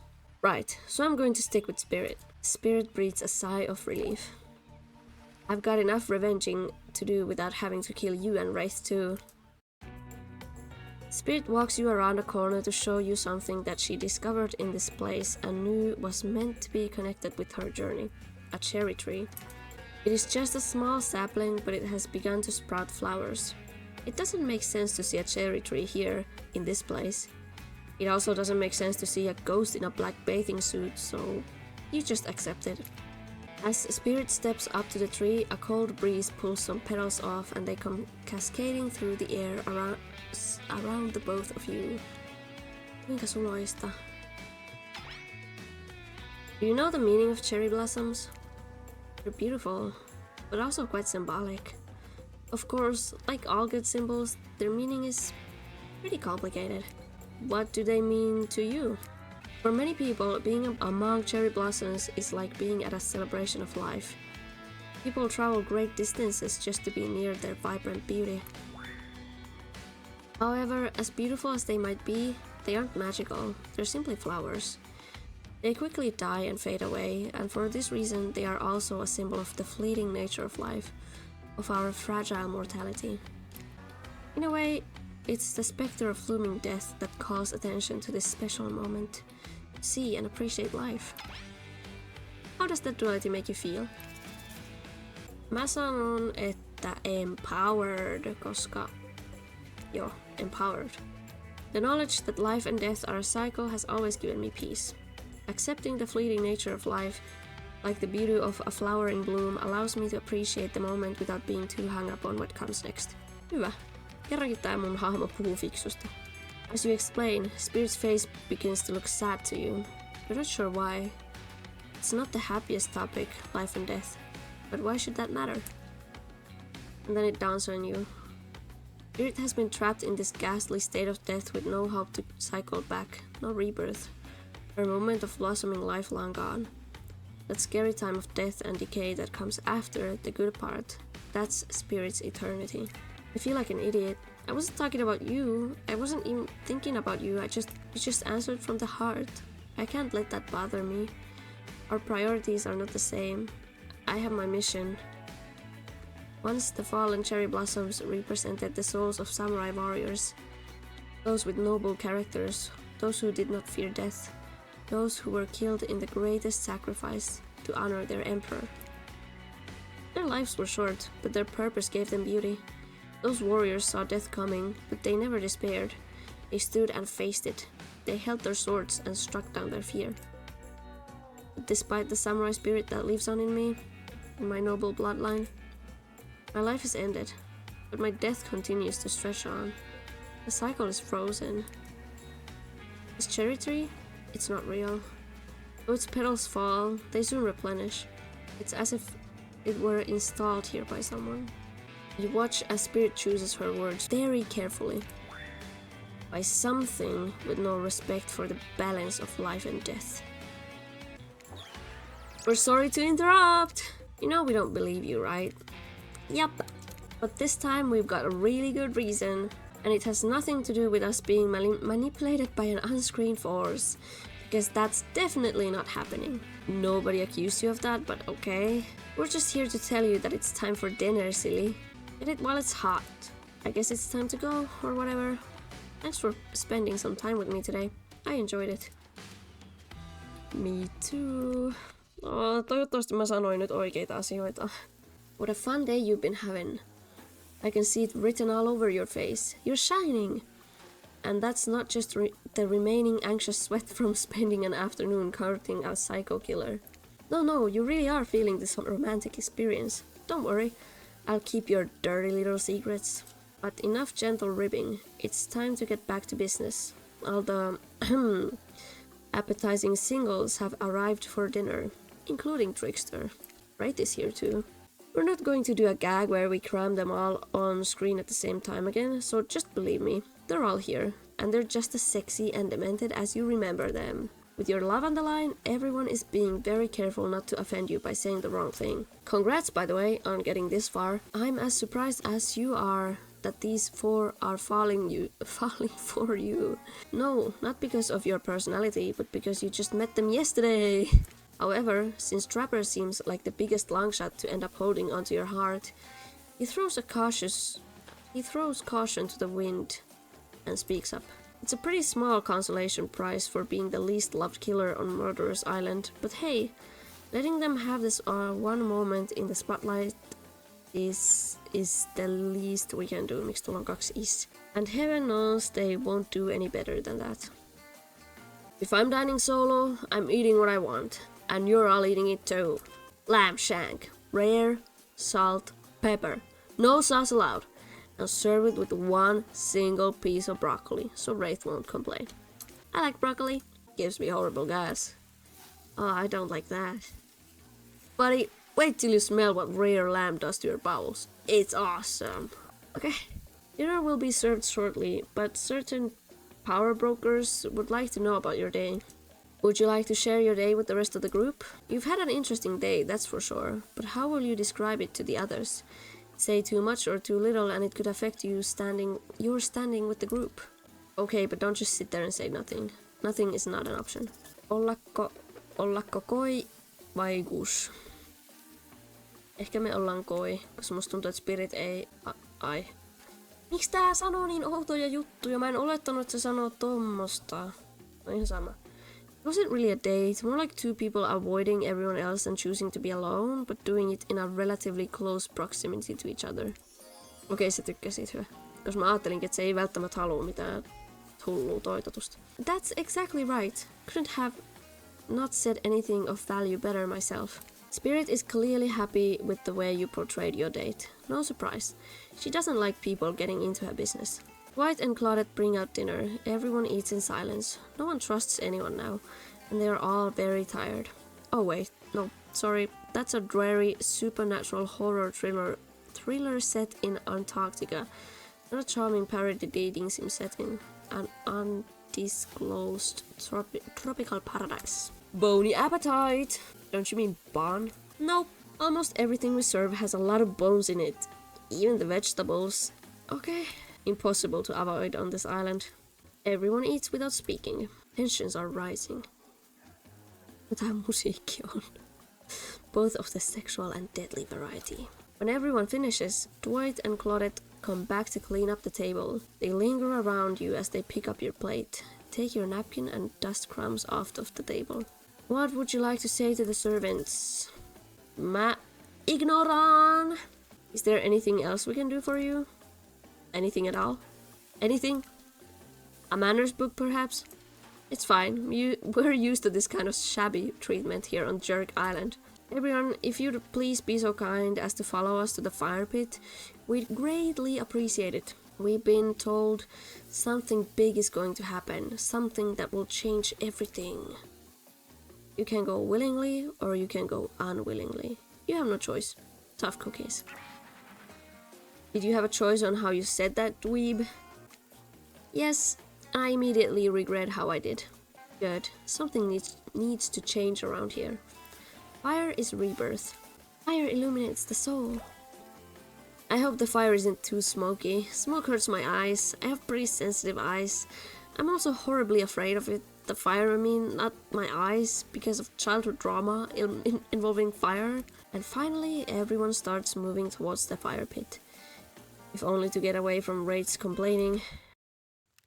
You take a seat on a comfortable log, feeling the fire's heat against your skin, and wait for the other killers to take their places, wondering who will want to tell a story this time. Will narrator tell a story? I bet they've got a stunningly creative mind. Hey, you think. Are they allowed to simply place thoughts in my mind like this? Doesn't seem fair.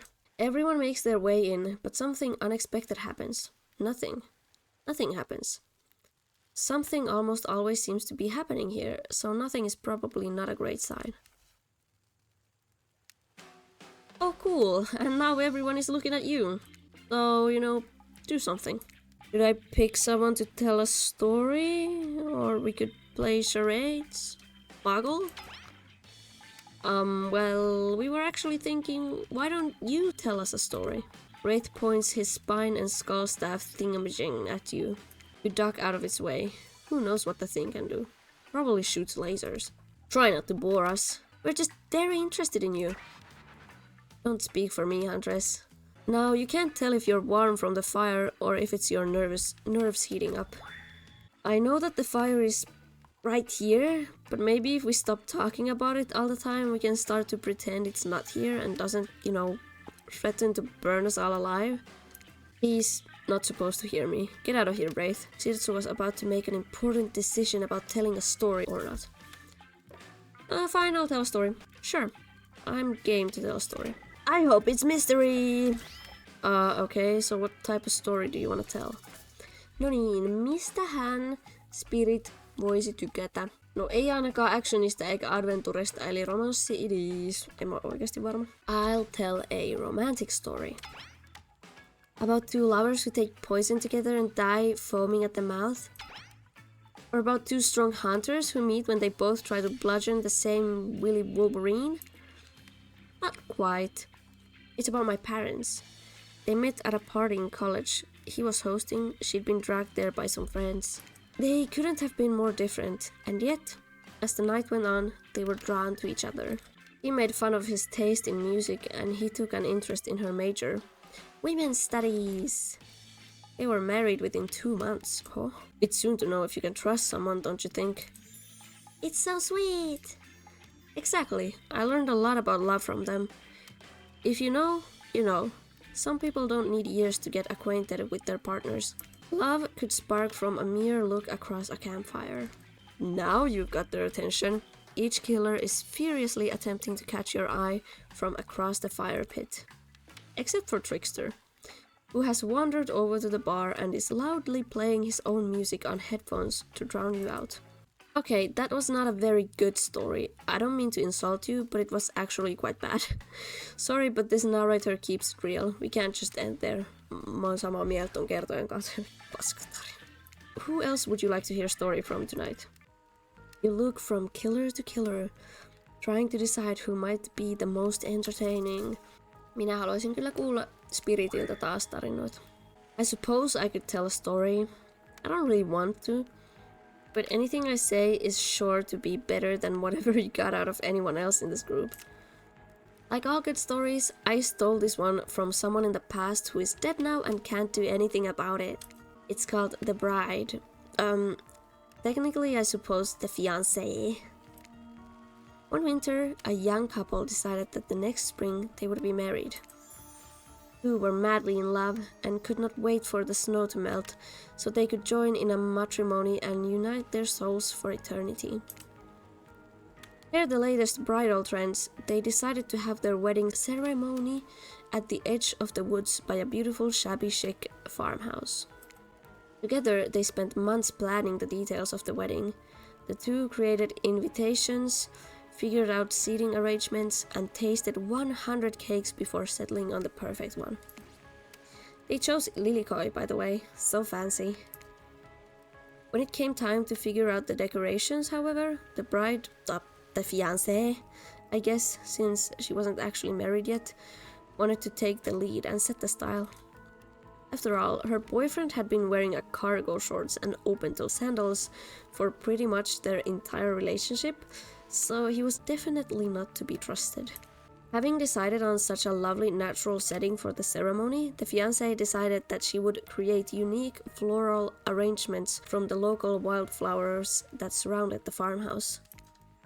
As soon as the sun rose on the first day of spring, she set off into the woods. Each day, she spent hours mapping out where the best blooms could be found, and prepared to pick them herself the morning of the wedding, so that they'd be at the height of their freshness and beauty. Enamored with the incredible variety of flowers in the woods, she surveyed the bride, the fiancé, since they had not been married yet, became obsessed with knowing just how many there were, so that she could choose the absolute best. When the fateful morning of her big day finally came, the fiancée told her husband-to-be that she had one final errand before the wedding. Excited for the ceremony to come, she dressed in her beautiful white gown and set off into the woods to gather flowers. Treading carefully, she followed her route, selecting only the best stems and collecting them in a basket. However, when she came upon a once familiar clearing, something was not as she expected.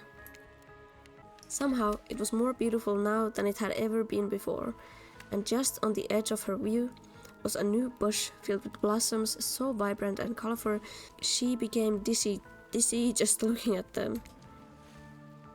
But the fiancé ignored her sudden spell and pressed ahead, scooping up flowers after flowers, and every time she did, she noticed just further ahead impossibly even more beautiful blossoms.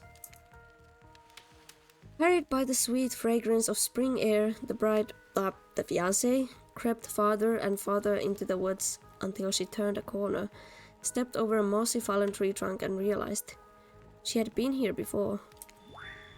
But this wasn't the clearing she remembered, or at least not how she remembered it. The flowers were suddenly overripe, decaying, falling from their stems into the festering moldy piles on the floor. Where bees had been, now only flies buzzed. Where the scene of flowers had once intoxicated her, the odor of mildew now made her sick. She turned and looked back, but the path was dark. Into a shadowy glen she walked, and walked, and walked. That day, as guests gathered at the farmhouse, the fiancé was nowhere to be seen. Her friends, family, and love began to look for her, but no avail. They searched the pasture, the tree line, and into the forest, but there were no beautiful wildflowers or young lovers to be seen. Just old dead trees, trampled vines, and moss-covered rocks. The fiancé stayed a fiancé for eternity, always wandering, looking for fresher blooms to clip, but never finding them.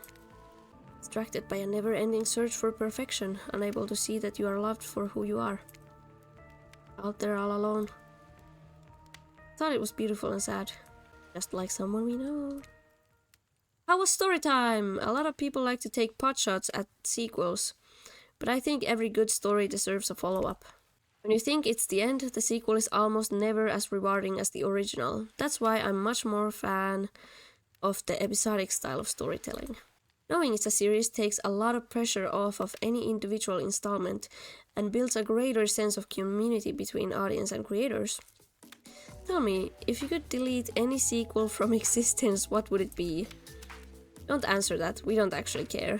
We're just here to make sure that we seamlessly move on to the next segment of the evening, okay? God forbid my small talk get in the way of romantic Twilight moment. Dwight, I'm gonna need you to shut up. Shut your yap trap. You know that we need to get back to that thing we do whenever we're not on screen. Okay, you have fun tonight and try not to the wink wink end up dead. Why did you say the words wink wink out loud, and what kind of double entendre are you getting at with the end up dead thing? Dwight is physically incapable of winking, not since the accident. And you do know that all of these people are despicable criminals with double-digit killing counts, right? Well, except for Spirit. She really doesn't belong here. She's strictly a victim, not a perpetrator. No wonder she's pissed. Did I hear someone trash-talking Spirit? Deal me in! What do you say we take this talk to the hot tub so I can soak this bod while I roast the ghost with some killer hot takes? Please, enough talk about burns, things that are lit or getting blazed. It's enough that these activities have to be set next to a literal fire. Must I be surrounded by figurative flames as well? What if we turned and ran as far away from this place as we could? Just you and me? On those spindly legs, you'd probably tire before you go too far. If it's running away to someplace more secluded Sirtsu is after, they should obviously join me. Have you seen these legs? Pure power.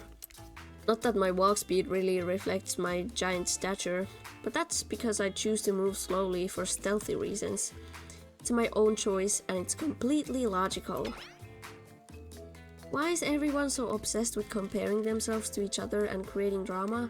I'm so over all that. Don't you get it? Society wants to trick you into fighting with each other so that corporations can swoop in and sell you fake solutions to all your fabricated problems. I'll be sitting in the shade and drinking something locally sourced while thumbing through a public domain novella printed on a recycled paper because I have refused to play their game anymore. It's like she's actively trying to be as unappealing as possible. Does it really turn anyone else on or just me? Despite Trapper's insatiable appetite, it seems his attention, along with the attention of everyone else, is still on you, for the moment. If you could, I don't know, just pick one of us, maybe we could all move on with our lives, or, you know, some special projects that we might have going. You heard him. Who will it be? Who will you head off with for an evening activity? Se on tietysti Spirit. I'm just saying, you may not get a ton of chances to date around like this before your time on Murder's Island comes to a close. And no, I'm not satisfied with that name either. But with this streaming reality TV dating show boom happening, it's pretty much all that wasn't taken. Which killer will you pick? And yes, we're back to excluding Trickster because that guy. Niin, Spirit, totta kai. Minä en deittaile ympäriinsä, minä deittailen yhtä ihmistä. Kummitusta. Spirit? Oh, you picked me. Yay, pitut sundere. Sorry, that was rude of me. I despise phoniness, so I should be honest with you. You make for interesting company, and I love the idea of winning over these other killers at all costs, even when I hate the game and the prize. But I had a long day. Hate the prize? Mut mä... Et sä vihaa mua. Älä valehtele mulle. Floating, subverting expectations, grinding my teeth as I imagine sweet, sweet revenge. It takes a lot out of me. So don't stop bringing your A-game, alright? It might seem like I hate everything, and getting to really know who I am is an impossible task, not worth trying, but too bad. You won't know unless you search deep inside yourself and bring everything you've got. Or just say the exact right thing at the right time and melt my cold heart in an instant. I don't know the rules here any better than you do. See you at the bar, I guess. Okay. Miksi toi kupla oli tossa niin kauan? You arrive at the bar to find Dwight and Claudette both holding cocktail shakers, surrounded by a bevy of bottles for assorted boozes. Who's ready to get wasted? Well, I don't drink, so not me. You really don't drink? Ever? Is that like because it'll just fall out of a hole in your stomach thing, or... I don't drink alcohol because alcohol is poison of the body and the mind, and I don't need to act like a fool to have a good time thing. Then why did you choose a mixology lesson as your romantic nighttime activity? Everyone knows this kind of date is just an excuse to get loaded up on booze and make terrible decisions. It's true, not a single person has ever learned anything at one of these things. White. Now that's not true. You learned how to tie a cherry knot in a stem using only your tongue. Whoa, who ordered the soda with a splash of my private business? because that's off menu. Well, I know what I'm drinking to forget tonight. Mixology is a real thing and it doesn't require alcohol to be interesting. I'll have you all know that I worked at a restaurant before I was violently executed by your father, on whom you will have your bloody vengeance. Right. Well, so be it. How about you, Sirtsu? Do you drink? Minä en juo henkilökohtaisesti. Voisin sanoa niin ehkä myös miellyttääkseni spirittiä, mutta se on rehellinen vastaukseni. Minä en juo alkoholia kauheasti. Ikinä melkeinpä. I've got the impression that tonight will be a night I want to remember perfectly, so I'm gonna pass on the alcoholic drinks. Here. Alcohol is a false escape. Besides, it's not like sober people can't have fun. You watch as Spirit picks up a plump cherry and roughly stabs a little plastic sword through it. Cherry juice splatters everywhere, and its little fruity guts flop out onto Spirit's lap, okay? Oopsie! One of the upsides of wearing all black, it hardly shows stains. No take-backsies. So, lovebirds, what drink shall we make? Mitäs me haluttais tehdä? Fancy beer, zombie, Bloody Mary, White Dark Stormy. Mä meinasin eka, että otetaan Bloody Mary, mut toi Dark and Stormy kuulostaa ehkä... Mulla tulee siitä mieleen se Lighthouse, niin ehkä Spirit vois tykkää siitä. How about a dark and stormy drink for my dark and stormy date? Okay, that one is cute. Mä onnistuin. Valitsin oikein. Please allow us to demonstrate how a dark and stormy is made. Miksi toi Spirit jäi tohon eteen? Miksi toi muut on tuolla taustalla noin? First rum, or in this case rum extract and a bit of apple juice is poured over ice. And then fresh ginger beer is added in, garnished with a little lime wheel, and drink. The end. Mä en tiedä lakasko ton Spiritin, pukasko toi ton Sprite. Do you think you're up to the challenge of replicating this recipe? Replicating rum substitute and ginger beer over ice? Don't forget the lime wheel! Rum substitute and ginger beer over ice with a lime wheel. Not sure I appreciate your tone, but yes, you got it. You're a natural. A sassy natural. You and Dwight might have more in common than... Don't you dare. Spirit seems to be in a lovely mood as she sips her dark and stormy. She's not even rolling her eyes at your petty behavior. On cue, a literal dark storm begins to make its way in from the ocean. You taste your own dark and stormy as you watch the clouds approach. It's quite refreshing. Isn't this fun? Honestly, it's the most drama-free fun I've had since I got here. And since you picked a simple but delicious drink, we've got plenty of time left to relax. Wanna make out a little? Do I? You breathe in a sip of your drink and immediately begin coughing before you can get a yes out. Lightning strikes a palm tree on the beach and immediately starts a fire. The activity ends abruptly as Claudette and Dwight usher the two of you away from the bar. Hey! Miksi et tekis mulle noin? The gang's all together again on the volleyball court. Seems like only yesterday you were sitting on the sidelines watching everyone get sweaty. That's because it was. Oi. Feels like I've been here a lot longer than that actually. It's so late that the sun is already beginning to rise. Better get this over with quickly so that you can get some beery rest. I do not recommend the eternal damnation of perpetual narratordom. Good thing you've really used your time well since then. Really getting to know the gang, eli yksi hahmo. The brain, the mogul, the basket case, the psychotic bunny girl. You know, the full types of people. Anyway, everyone is gathered on the volleyball court for a new type of game. Pitch your dream date and see who Sirtsu chooses. Who's ready for a round robin? How round are we talking? No, not to eat, Huntress. Each killer gets 2 minutes to tell you all about the dream date they have planned for you tomorrow. In no particular order, which is a weird thing to mention, right? Almost like the order does matter. Trapper, why don't you go first? You think you deserve it, even if in this case it's a subtle dig. Stop talking.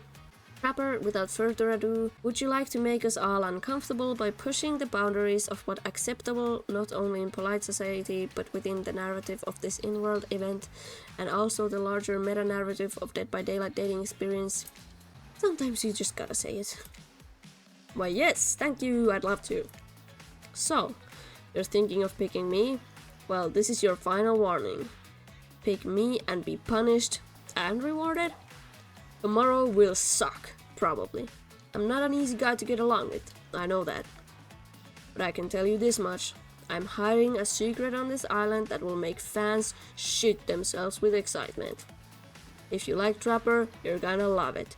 And if you're a maggot, also, everyone, even confident sexy ladies in rabbit masks, better stay the hell away from my yacht.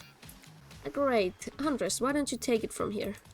Tomorrow morning, I'm planning on a nice atmospheric breakfast on the yacht.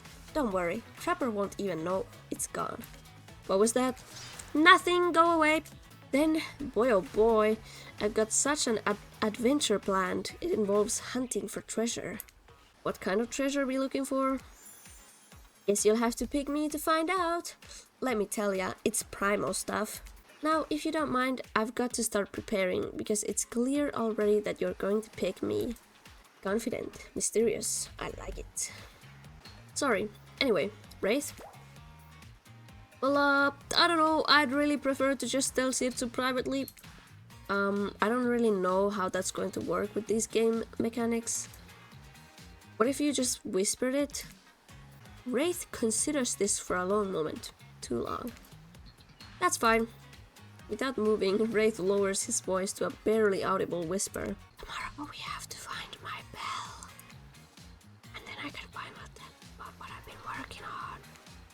It's going to be a really special kind of thing. I really want to get off this island. You done? Is that it? Wraith nods, proud.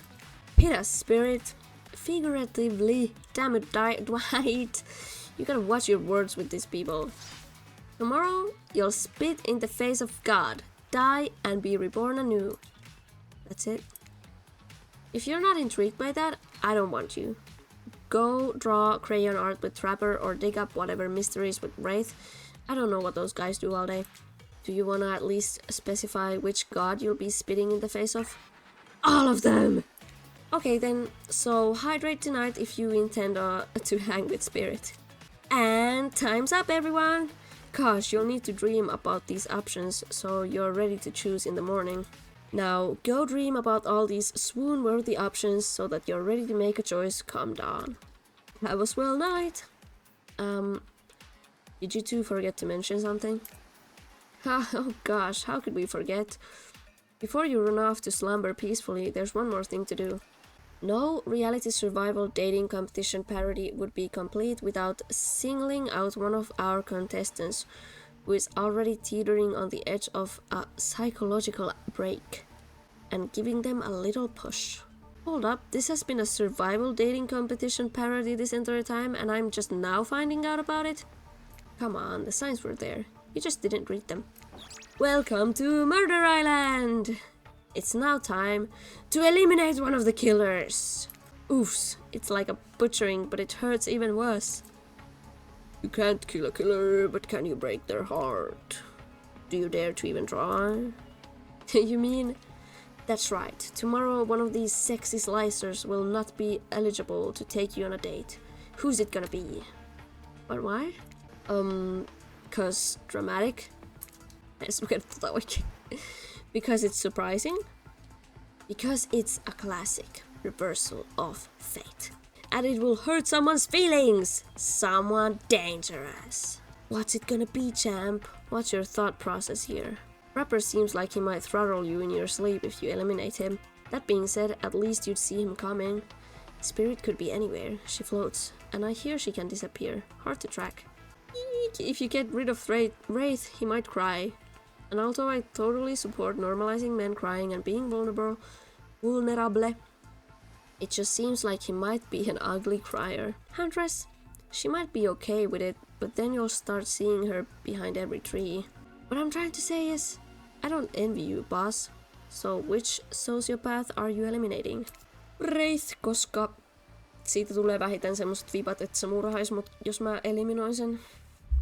Look, I'm here and horny and I'm not really getting a positive reinforcement from you, Wraithy Poo. Please don't take this personally, it's just my opinion of you and who you are and what you're about deep down as a person and how I don't like it. Like, give me something, you know? A kiss, a wink, hold my hand, finish telling me about all this mysterious stuff you're obsessed with. Or better yet, don't. Wraith rises, taller than you've ever seen him, and calmly walks to the exit. Before he leaves, he turns to you. When you came here, I thought perhaps you would be different. I don't know how my last bit of hope in humanity hadn't been snuffled out, but it wasn't. It is now. You're just like the rest of them. There's no hope of goodness here. The only thing I can do is try to escape. Or burn everything and everyone to the ground. He leaves. Pretty badass exit. Was not expecting that. Now that you've broken the heart of someone heartless, you should go get some shut-eye. Don't worry too much about the broken heart you've left behind. Because of course they'll be receiving a consolation prize. They might not get to go home with Sirtsu when this is all over, but they'll never sleep alone again. That's right, we're sending our eliminated player home with... Wow! Their own, mostly new, trickster body pillow! The next best thing to the real trickster.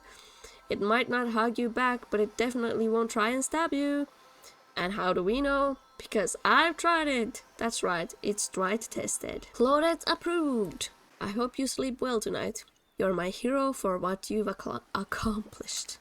How can you sleep tonight knowing what you've done? No, not because of the guilt. I mean knowing that there's a legit homicidal maniac who hates you so close by. How can you sleep tonight knowing what you'll do tomorrow? I don't know how you'll do it, but you better go before Dwight and Claudette come back and put you to sleep themselves. You know those two. Schedule, schedule, schedule. Noin jännittää. Wow, what a crazy way to end the day. An elimination? I didn't even know it was that kind of game. Let's check in with everyone, especially with our loser. Everyone deserves a send-off. We'll see how things go tomorrow, I suppose. I'm not expecting anything. I tend to shut my mind off during hard times. I know I seem all excited and devil may care, but the truth is, I am really a pessimist at heart. That tends to happen when your mother is cured by an elk when you were young. Yeah, how'd you know? Wild guess, it's also the only thing you talk about. If you'll excuse me, I think I saw a raccoon over in that tree, and I'm feeling peckish. I know I said some things when Sirtsu kicked me to the curb, and I just wanna say I'm embarrassed for how I acted. Not what I said though, I stand by it. I want everyone here to burn. How would I say things are going? It's a matter of perspective. If Sirtsu's goal is to impress me, things are going poorly. But if Sirtsu's goal is to get themselves killed, they're doing an amazing job. Did I think there was a chance I might get eliminated? Yeah, I did. Did I care if I got eliminated? Not even a little. Does the volume of words I spent talking about how much I don't care about things signify a deeper yearning within me to be seen, heard, and validated by those around me? Nah. What? No, you're not part of this. You don't get a confessional. It's cool, man. I'm not a part of anything, you feel me? I'm not a cog in anyone's machine. I'm my own machine. This whole thing is pretty cute though. Charmingly low budget, old school marketing vibes. Not gonna lie, kinda wish I wasn't so busy right now. I'd definitely be down with a reality show style dating competition with survival elements. But I got my new album, upcoming tour, finalizing the new sneaker line, producing a limited series on my life, starting a new social media NFT crypto app, and doing these private gigs over on IP Island. My dudes, you gotta come check it out. IP Island, it's dope. It's where the real killers are hanging out. Fully licensed, no legal drama. Liars? Take a liars? Lawyers? Yo, lawyers, take a hike. I'm gonna tell everyone that Trickster said that about them, don't worry. I'm talking about your favorite established characters from all over pop culture that can't be seen on this island. Hell, you probably can't even mention them like Ghost. Don't you say it! Look, we get it. You're very popular and in demand, but we have a game to get back to and I don't wanna get sued. Ghostface! Come on! Whatever, I don't even care. I'm the Trickster! See you around, you too, narrator. I have a name, you know? You do? Yes! Seriously, they do not pay me enough to deal with you people. Is it my turn? What? No, it's not your turn. You're sentient water. How are you even sitting in that chair? What's a chair? It's the thing you're getting all wet. Now it's gonna smell like mildew. Okay, rude. Fine, let's just get this over with. It's your turn, Ocean. Do your check-in. Check-in? I was just looking for the bathroom. Are you serious? It's down the hall to the left. It's okay, never mind. Never mind! No, not you two. This wasn't meant to be a confessional time for literally every character in this game. It's okay, we don't have to confess anything. We've just been working our asses off for 2 days straight and wanted to sit down somewhere. This chair is wet. Yeah, I think the Ocean just peed on it. Who's that pus? You know what, I don't care. You two are looking pretty pleased with yourselves. I've got something to confess. Oh great, what's it gonna be? You ate glue in the 2nd grade. You cheated on an algebra test once. Watching Wraith get eliminated was the first time in this unending spiral staircase of pain that is my life that I've ever felt even a modicum of joy. Every minute that I'm alive is a nightmare. This place, this sun, these sweet sugary drinks, it sounds fun for a long weekend, but for an eternity? The unrelenting rhythm of crashing waves and wailing seagulls. It's like a crescendoing song of evil that makes me question the very foundation of the universe. Why am I here? Why are any of us here? What kind of sentient being would do this? Please erase me from this existence. Make it so I was never born. Pull the plug on this experiment and let my soul be free. And please, please, get me out of this polo shirt. Okay, let's get you to bed, buddy. I don't want to go to bed. Going to bed means eventually I have to wake up. Yikes, huh? That was a weird way to end the day. Or the day to end. Oh well, what are you gonna do? You let the camera roll long enough, someone is bound to say something crazy. Anyway, seems like everyone's had their shot to annoy me tonight. So hit the hay and get some rest. Tomorrow is gonna be a doozy! Soft sunlight warms your skin, nudging you awake. Also, you're using a killer crab as a pillow, which it's sort of okay with. What's that? You don't know about the killer crabs? Oh right, you didn't go on that hunter state. You really missed out. It was thrilling. Or I guess it would have been. You'll have to play the game again to get that reference, I suppose. You pull on your beach attire and splash water on your face. White and Claudette approach. Is that look on their faces excitement? Terror? You notice your stomach flutters with butterflies. Someone's in love. Or you've been infected with zombie butterflies in your sleep. It has happened before, but it's probably the love thing. It's time! Claudette gestures over to the beach where the killers all stand flanked by tiki torches. It's a scene very reminiscent of a TV show you used to hate watch with your ex. Suddenly, the message is clear. You are going to declare your affection for a killer in front of several other killers. Hey, isn't Trickster supposed to be here? We paid him good money to make some half-assed cameos in the show. I'm gonna chew his agent out. But before they walk you over for your big moment, a little birdie told us that someone in particular has an extra strong crush on you. And another little birdie reminded us that you've been kind of a dick since you got here, and we reserve the right to withhold that information, even if it leads to you making a terrible decision that gets you murdered. So, are you ready? Of course you're not. But too bad, we're on a schedule. Ui, miten jännittävää. You make your way over to the row of hotties. Claudette and Dwight stand off to the side, hands behind their backs. It's been quite the 48 hours, but there are clearly sparks in the air. And I'm not just talking about this rusty chainsaw, but I do recommend staying away from those sparks. It's time for our newcomer to confess their love. Wait, I have to do a drum roll for this. No you don't, but who cares? Sirtsu, who do you choose for your solo date? Can we at least do the flower thing? Wait, I thought we agreed to keep that between us. No, not that flower thing, the thing where the suitor gets a flower as a symbol of the contestant's love and affection. Oh, right, I suppose, but no roses. There's such a cliche at this point. Well, that's good, because I tried to pick a rose, but I got an ouchie, so I settled for these. Wow, niin sepä. Beautiful. You've done good, Dwight. This is a lovely bouquet. I hope Dwight saved some of these for Claudette. They're a thing, right? You're getting that vibe too? Just me? Sorry. You got other things to think about right now. Who do you select to receive these flowers and spend the day with you today? Minä valitsen... No ei vaan, kuhan kuseti. Spirit.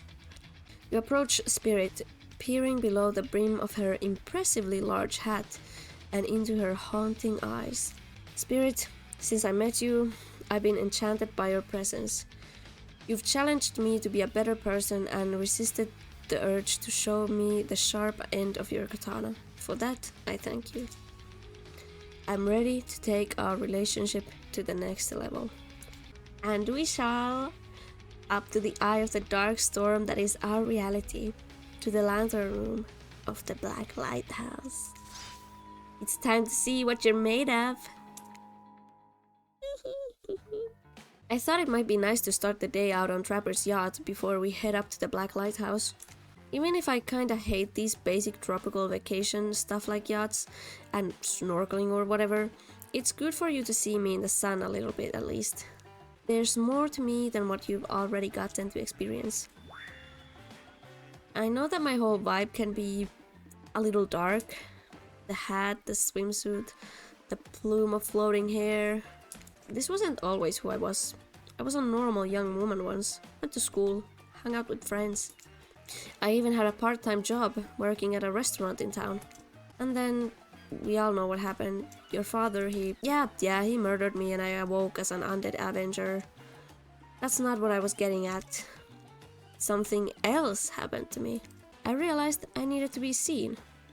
I don't even know by whom, a lot of time, when you think about ghosts, they're these kind of see-through flickering specters. You imagine reaching out and having your hand go right through them. Ooh, like that sort of thing. Maybe there's some warpy effect on the world around you. I don't know, depends on which movie you're watching. But when I died, well, I dare you to try and reach your hand through me. Not really. That's not an invitation. It's rhetorical. Why did I end up this way? Who brought me here to be on this island? Who knows? I sure don't. I've got my ideas. But I'm not exactly out here digging around in caves or dusting off antiques and trying to find clues and analyze their meanings. I do want to take this experience seriously though. I want to give the process a chance. Maybe a dumb process and one that I have extremely little respect for as a person.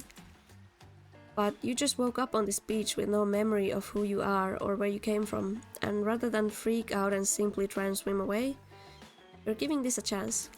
I actually didn't know that swimming away was an option. It's not. However, the fact that you never even tried, I think that means you've got courage. Or an open mind. Or, I don't know, maybe you stuck around. Because you like someone you met here? Maybe. While the two of you were getting all deep and philosophically flirty, the yacht pulled up to the shore next to the Black Lighthouse. Last stop, everybody off! There were other stops? Oh no, not on this trip of your life. Spirit rolls her eyes and leaves for the shore. I'm just messing with ya. This was the only stop. Nobody here is really looking out for our fun, So we have to make it for ourselves. But no, there are no other stops. Seriously, go. Race you to the poop deck, Dwight! This ship doesn't even have a poop deck! Oh, it will. As you disembark, you see Dwight and Claudette run giggling across the ship. Too bad you can't date those two. They seem like they know how to make a good time. You arrive at the beach near the majestic black lighthouse. Its imposing form towers above you. A flock of birds circle lazily, no sense of fear or urgency, as if circling a corpse that hasn't moved in ages. I'm excited about today. See? Spirit places her wrist delicately in your hand and presses your fingers down against her skin. It's cool to the touch, but you feel... is that the faintest of pulses? My blood is absolutely pumping. So, what happens now? Now, I show you something that no one has ever seen up close before. Well, no one who has lived to tell about it. We're going there. Spirit points to the top of the lighthouse amongst the circling birds. What's actually up there? Have you seen it? Hey how's everyone doing today? Certainly seems to be taking the whole elimination thing well. Or maybe this is the opposite of that. Better not bring it up at all and just hope he doesn't completely melt down. Hi Wraith. You sure seem cheaper today. Something strange is definitely going on with this guy. Well, something else strange. Something different than what's usually going on. Wraith takes a deep breath, sucking in the ocean air like it's the greatest air that he has ever been sucked. Siltsu, thank you. Thank you for choosing anyone else to go on a date with today. Alone again, forever. This is how I was meant to be. I feel alive! Are you done? Or kind of, on a date that you just mentioned? I'm glad you're feeling better, Wraith, but like she said, we're in the middle of something, you mind? Oh, right. So what you doing? Heading up into the eye of the lighthouse? I love it up there. You can really see the whole island from up there. In fact, Spirit, I thought you said no one has been up there and lived to tell the tale about it. But this sounds exactly like telling about it. Technically, I don't think Wraith counts as being alive. I mean, I don't maintain the canon, but Spirit waves her arms at Wraith from head to toe. And if he's not dead now, he's gonna be when I punish him from interrupting our date. Hey now, we can solve our problems without our hair floating up into any menacing shapes. I'll just be over here, running away, enjoy the view! I think Wraith was kidding about that whole being up there. Honestly, the view isn't even of the island. What you can see is mostly ocean, on account of it being, a lighthouse. However, that does bring up an interesting point regarding your, how do I say it? Spirit's hand floats up as she scratches her head contemplatively. You don't usually see her at a loss for words like this. What's your moral status? Because despite what our lanky friend seems to think, the lighthouse is not to be trifled with. It's a beacon of death and suffering that brings doom to it from all corners of this world, if not further. Well, duh, you saw a freaking pirate ship seemingly travel through space and time only to crumble at the rocks beneath this spooky tower. But you decide not to point it out because that wouldn't be too romantic now, would it? I think I'm alive. I'm here with you, walking this beach, feeling the water on my feet, feeling the sun on my skin. Here with me, the spirit. Does that really make you alive? I guess, I don't know. If you come up with me into the eye of the black lighthouse, you may never return. Is that a risk you're willing to take? Because we have something. I won't deny it. I feel it. I'd hate for you to simply turn to ash. If we were to commit right here and now to figuring this out as friends, we could put that risk off for another time. Just be friends? Ouch. This is her way of letting you down easy? I don't know if I want that. Friendship. I want you. That's why I chose you. I can't decide this for you. I can only warn you that it may not be safe. You might die up there, and there's nothing I can do about it. Go up, maybe die. Take a deep breath and think about every particle of sea air as it travels into your body and fills your lungs. It may be the last time you have such a thought, but you feel strangely at peace with that information. I don't need another friend. I want something more. I'd risk my life for it. Rizz smiles a quirky, devilish smile. Right this way. Inside the lighthouse is almost pitch black. It was seemingly day when you stepped through the door, but inside this place is like a void. The last thing you see as the final rays of sun leave you is a horrible sight. A petrified body laying on the stairs, reaching not up, but down, as if it had been crawling. Watch your step. The things we do for love.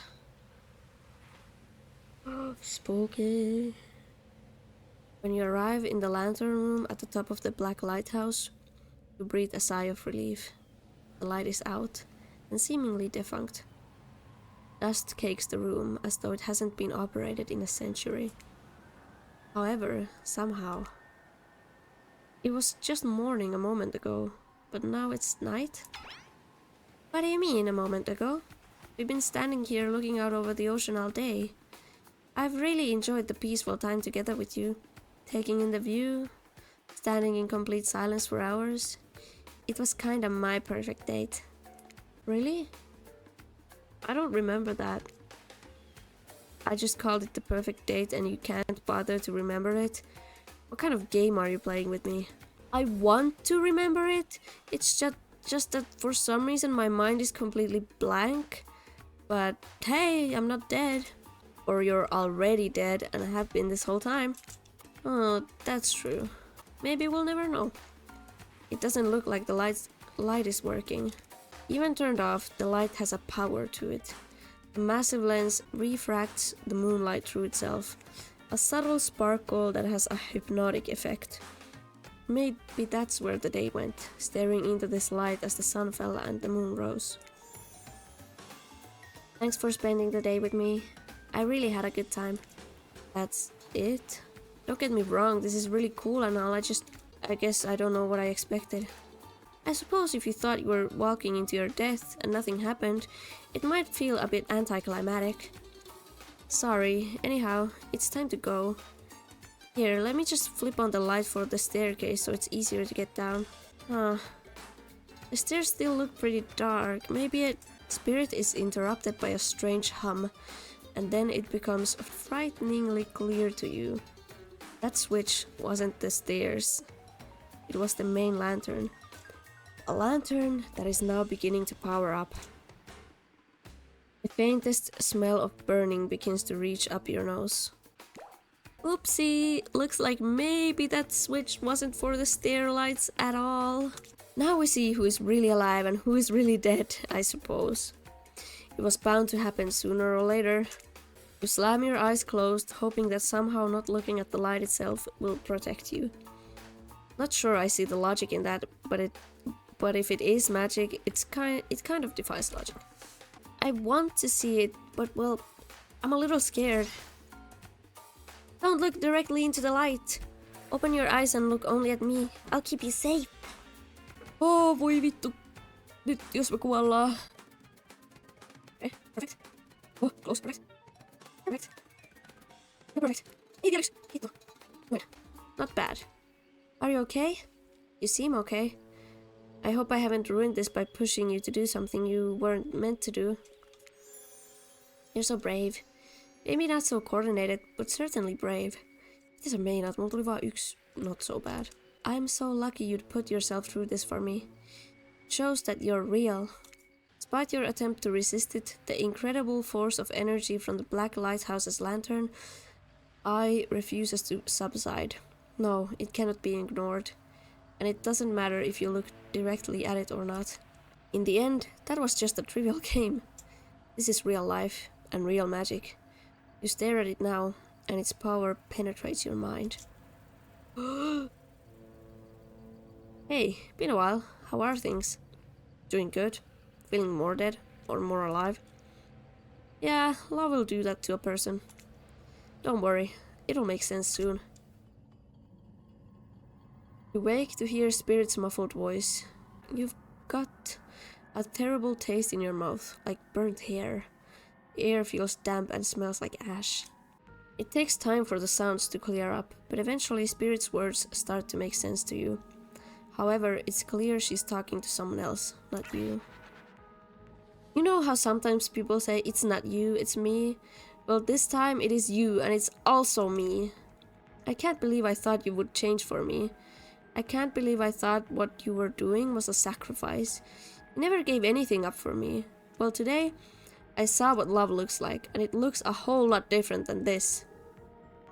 I don't think you're hearing me, which is weird because I'm practically shouting. Nobody breaks up with Trapper. Nobody. Mitä? Mitä tässä tapahtuu? Wait, hold up. Hold the fuck up. Oh yeah, fine. Nobody breaks up with Trapper, but I'm not doing that. I'm dumping... Don't say it. I'm dumping Evan Macmillan, and there's nothing you or he can do about it. It's over between us, Evan. Milko! Tää on vittu isoin plottisti, mitä oon ikinä nähnyt. Then Trapper turns from Spirit and looks directly at you. You realize that you're laying on the ground of some weird tunnel. I think that your shouting woke up Sirtsu. Maisha? Say something? I'm sorry, I think I interrupted something very personal and also quite scary. I swear I wasn't trying to listen in, but I heard a lot. Probably not everything. I think I woke up in the middle. What did you hear? Just you dumping Trapper? We were never together. I mean, we were together. Wink, wink, wink. I know you're wearing a mask, but we can see your eyes. You don't need to say wink, wink, wink out loud. Another reason I'm right to have dumped you. You did not. It was mutual. The jig is, as they say, up. They know you're awake now, and you're going to have to deal with this awkward situation head on. Clearly I shouldn't be here. You two are having a very personal conversation that I don't need to be involved in. I don't even know how I got here. Not here on this island, or here in this creepy tunnel. As far as this island goes, your guess is as good as mine. As far as this tunnel goes, we brought you here. We? You and Trapper? But after the lighthouse came on, you blacked out. On your way down, I thought you might have hit your head or something. It's hard to tell what blood is new or old around here. Either way, I wanted to get you someplace safe, so I asked Trapper for help. It's not that I can't carry you, I just didn't feel like it, you know. I hate anything messing with my shards. Trapper, on the other hand, he loves nothing more than having an unconscious body draped over his shoulder. I could have asked Claudette and Dwight for help, but I don't trust them. But you trust Trapper? Like and trust are two different things. You might think Trapper can be a real jerk, and you'd be right. But you get what you see with him. We brought you down here because we're the only ones who know about this place. It's part of an old tunnel network that connects different places on the island.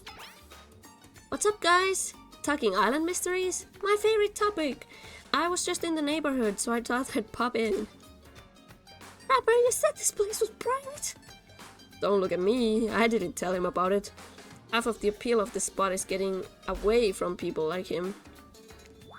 Well, geez, I can see when I'm not wanted. So, you three, a throuple now, or...? Because I gotta say, I really didn't get the whole Trapper spirit thing, but hey, if it's not my business, I don't stick my nose in it. We were not a thing! Nobody traps the Trapper. Not with traps or with relationships. And you do realize you're sticking your nose in our business right now, right? Wow, so hostile. If you don't want to talk about it, just say so. Anyhow, this tunnel has some very interesting features. If you head about 50 meters down that way, you'll find... Get out! Wraith looks around, just to be doubly sure that Trapper is addressing him. I was just leaving. This island is a lonely place, which is great for me. I love to be alone. Trapper, on the other hand, he's quite needy. And after a lot of pursuit, I finally let him catch up to me. And it became, well, I don't want to call it a relationship because somebody really didn't want to have that talk. But we were more than friends. I dispute the events as told for the record. I don't pursue, I stalk, and I lie in wait. Seeing eye to eye was not one of the things we were good at. So I hate to ask, but I did just look into a refrigerator-sized death lamp, so I guess I'm more of a glutton for punishment than I thought. What were you good at? Well, for starters... Excuse me, I'll take that question, thank you very much. If you know anything about me by now, it's that I'm on a quest for revenge. Exactly. But you might not know, Trapper is like a great classical maestro of revenge. Trapper blushes behind the mask. That's one way to compliment a killer. Revenge against friends who had turned their back and betrayed him. Revenge against his father for making him into a monster. Revenge against a barista who wrote Evan on his cappuccino, knowing his name is actually Evan. For someone who thinks about revenge as much as I do, Trapper is an inspiration. What they say to never date your heroes. Good advice, but I don't think that's what they say. And then you came along. You showed me that it's okay to be lost, to feel pathetic, to push on when you have nothing real to offer anyone. I'm not sure where you got all that from, but okay. You held a mirror up to my own doubts and fears and showed me that they aren't everything about me. I can embrace those things but not be defined by them. You showed me that life after death can be more than just an obsession with revenge and mind-blowing sex on the ground in a dark cave of a dusty old tunnel. Trapper nudges you in the ribs with his elbow. Gross, clearly appealing to Trapper's better features, has been a winning strategy for dumping his ass, because he seems to be taking it quite well. This whole half-assed dating show parody thing, at first I obviously thought it was a lame idea. What kind of moron thought there was an audience for this? But then we spent some time together and I realized there's something actually real here. And I don't want to give up on it. I don't want to give up on us. Listen, while you were knocked unconscious by some minor head trauma like a total weakling, Spirit confided in me that she has real feelings for you. I took it extremely well, naturally, because I trust her and value her opinions. That doesn't mean I trust you. If you want to get her, you have to get through me first. By passing the Trapper test, trademark. Coming to Behavior TV Sundays at 8 p.m. Welcome to Trapper's test. Answer my questions correctly or die by my blade. Question 1. What is Spirit's real name? The one given to her by her murderous father, which she only lets her real friends call her. Rin Yamoka. Okay, you got that one. Don't celebrate yet. Question 2. What lives inside Spirit? A dragon. Sure, everyone knows that. They won't all be that this easy. Question 3. Where did Spirit work back when she was a normal college girl before she was hell-bent on revenge? A restaurant. I know. To think I would date a waitress. Don't tell my father I ever mingled with the help like that. He'd be so disappointed in me. Question 4. What's Spirit's favorite color? It is a black. Are these questions largely superficial? Sure. Maybe I didn't get to know Spirit that well. Maybe that's why she dumped. Maybe that's why it didn't work out for us. Who knows? Question 5. The final question. You got this, Sirtsu. According to Spirit, what's worse than being dead? Apua. Mä en pysty tallentamaan tässä välissä. Nyt rupes pelottaa. Having unfinished business. Ehkä koska se on niin ostonhaluinen. Wrong! Luke, you got really close. I want to take a moment to applaud you for doing so well until now, but that's not what happens when you get a question wrong on Trapper test. Say hello to my little blade. If death wasn't bad enough, the last words you hear before Trapper's weapon splits your entire body in half is an extremely lame catchphrase. Paska! Yritetään uudestaan. Se onnistuu. Noniin. Nyt on syyt sulla. No ehkä se on tää not being seen for who you are, koska... Joo. When I pitched Trapper's test to the suits at Behavior TV, they told me there was no room in the budget for a new car to be given as the final prize for winning. I killed them all, right there on the spot. While killing them didn't solve any of the budget problems, it sure did feel good. I'm telling you this, A, to brag, and B, to explain why the only thing you're going to win is me saying, "Congratulations for passing the Trapper test!" Not that it was some huge challenge. I mean, the woman obsessed with a giant light that shines in the dark has a chip on her shoulder about being seen. Go figure. You probably guessed, but rules are rules, even if I literally just made them up. You got it right. So I guess I approve of you dating Spirit, or whatever. I never really cared in the first place. I was just hoping you'd slip up and give me a good excuse to wet my blade with your blood. Maybe I'll find a reason tomorrow. For now, you two have fun. Wink, wink, wink, Trapper out. I'm sorry you had to endure that. What? 5 measly questions? It was nothing. Not even that. As ridiculous and unnecessary as it was, the whole thing.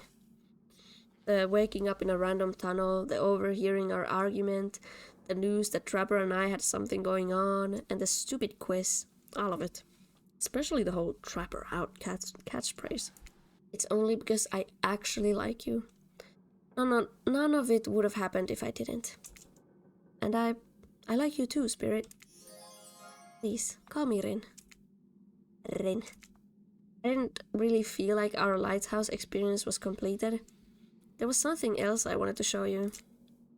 Alone, up in the lantern room of the tower. Get your mind out of the gutter. It's not that kind of game. What's that? Hold on a moment. I'm being told, no wait, it is that kind of game. Disregard the gutter comment. Come back up there with me. There's no place I'd rather be.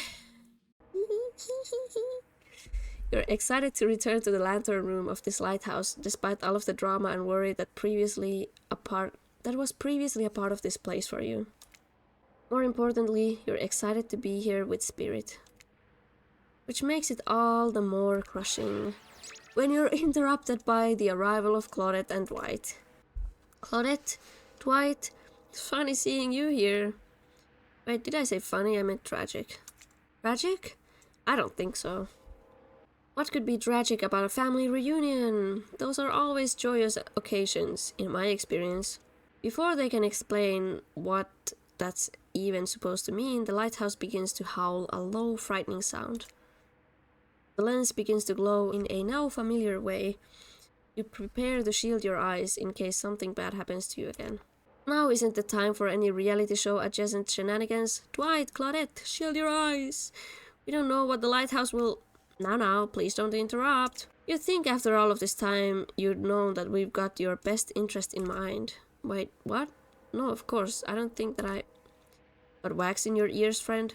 I asked you not to interrupt. Too late. The black light flares. In the darkness, you see something horrible and strange. In the place of Claudette and Dwight are 2 ghoulish silhouettes. But before you can focus on them, the light passes and the 2 survivors are returned to their normal states. It's breezy up here. I should have packed a sweater. What in the hairy hell? Hey, watch your language. You shouldn't speak that way. Around your elders! Mitä? Grandpa! My little Rin. You're such a woman now. They grow up so fast. What? They're to meet my grandpa, Kazan Yamaoka. Well, technically not just grandpa. Technically he's my great-great-great-great-great-great-grandpa. Tulikohan oikein verran greattei. But that's a lot of greats to say in a row. I haven't seen my little Rin since I watched over her from the afterlife when she was just a little girl. And I expect you all to say the greats. It's a matter of honor and respect. Except Rin, she can do whatever she wants. My precious little angel. But you... Only stares at you with his demonic red eyes. You're pretty sure even the decorative 3rd eye on his mask is looking at you. You mongrel! You must treat me with respect. Or so help me, I'll be cleaning bits of your head off my kanabo. A kanabo is like a metal baseball bat covered in spikes, for your information. I'm not sure what a peasant like you is doing so close to a descendant of the noble Yamaoka bloodline in the first place. Dirk, Claudine, explain what's going on to me. It's Dwight, sir, and Claudette, remember? We explained to you that you were going to come meet with your great-great-great-great-granddaughter's suitor and to give or withhold your approval. 5 great! Sorry. Anteeksi. Great-great-great-great-great-grandfather, sir, your honor, master, sir. Dwight, he's a samurai, not a judge. Grandpa, they must have summoned you here because they think you have a great judgment, and because if they summoned my father, I would be too distracted by torturing him for all eternity to continue with the rest of the... whatever this is. Show? Game? Experience? Ah, yes, that makes sense. Only a man of my own power and magnitude can help. Self-important much. Nice to meet you, Kazan. Only my friends and family call me Kazan. Those who tremble in fear at my presence call me Oni.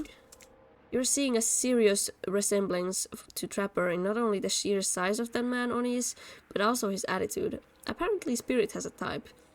You sure can or want to measure up to that. It dawns on you that, wait a second, maybe you do resemble Oni. Every time you've tried to look at your own reflection, however, you've become dizzy and confused.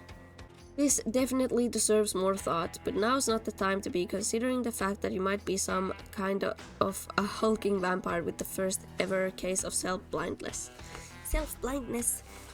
There's a massive samurai man dogging you from 2 steps away. Well, you don't scare me at all, so I'll stick with Kazan. Peasant! I realize now the true power of my visit is to extinguish your light. Oni waves his katana in the air at you menacingly. Like great-great-great-great-great-grandfather, like great-great-great-great-great-granddaughter, apparently. Hold up there, grandpops. Not so fast. You're only supposed to kill them if they deserve it. First, you should get to know them a little better. Young people these days, always waiting to kill people, insisting they must deserve it. Back in my day, you did what needed to be done because your nobility depended on it. In this day, for such an imposing presence, he sure is giving off serious old man yells at Cloud vibes. You see, when I was a young man, we didn't have foreigners in our land. We didn't need them. We had an abundance of culture already. A little too much if you ask me, but I didn't make the rules. The rulers did exactly how it should be. Literature, art, commerce, theater, fashion, poetry, puppet shows, ghost stories, courtesans, gambling, fighting, dining, fast food, public execution. What were we talking about? Spirit giggles at her great, okay, I'm not saying all of those every time, at Oni's forgetfulness. You wonder, does she even like this guy? She sure hates her father, so... Listen up, old man. We don't have time for you to a list of every activity available to a samurai in the entirety of the Edo period. Silence, peasant! You're showing your ignorance. Samurai were forbade from many activities that didn't befit the Bushido codes, such as attending certain theatrical performances, for instance. Sometimes, however, a samurai would put on a disguise in order to seek out entertainment. Now, I'm not saying I did that, because I had honor, and a body built like an entire castle that is quite hard to hide. But clearly you have neither my honor nor my physique. You don't even know about the ins and outs of the shifting rules of traditional Japanese samurai etiquette, you fool. Rin, what would you want with such an undisputed admirer as this? I find it hard to believe that any contemporary person knows all that much about who was and wasn't allowed to do what leisure activities over 100 years ago. However, you're really not sure how to handle this massive demonic old man. Oh wait, I get it. Sweet Rin, my beautiful descendant. You've invited me here to do what you're too kind to do. Bash this jerk's head in! Claude, Doris, fetch my kanabo.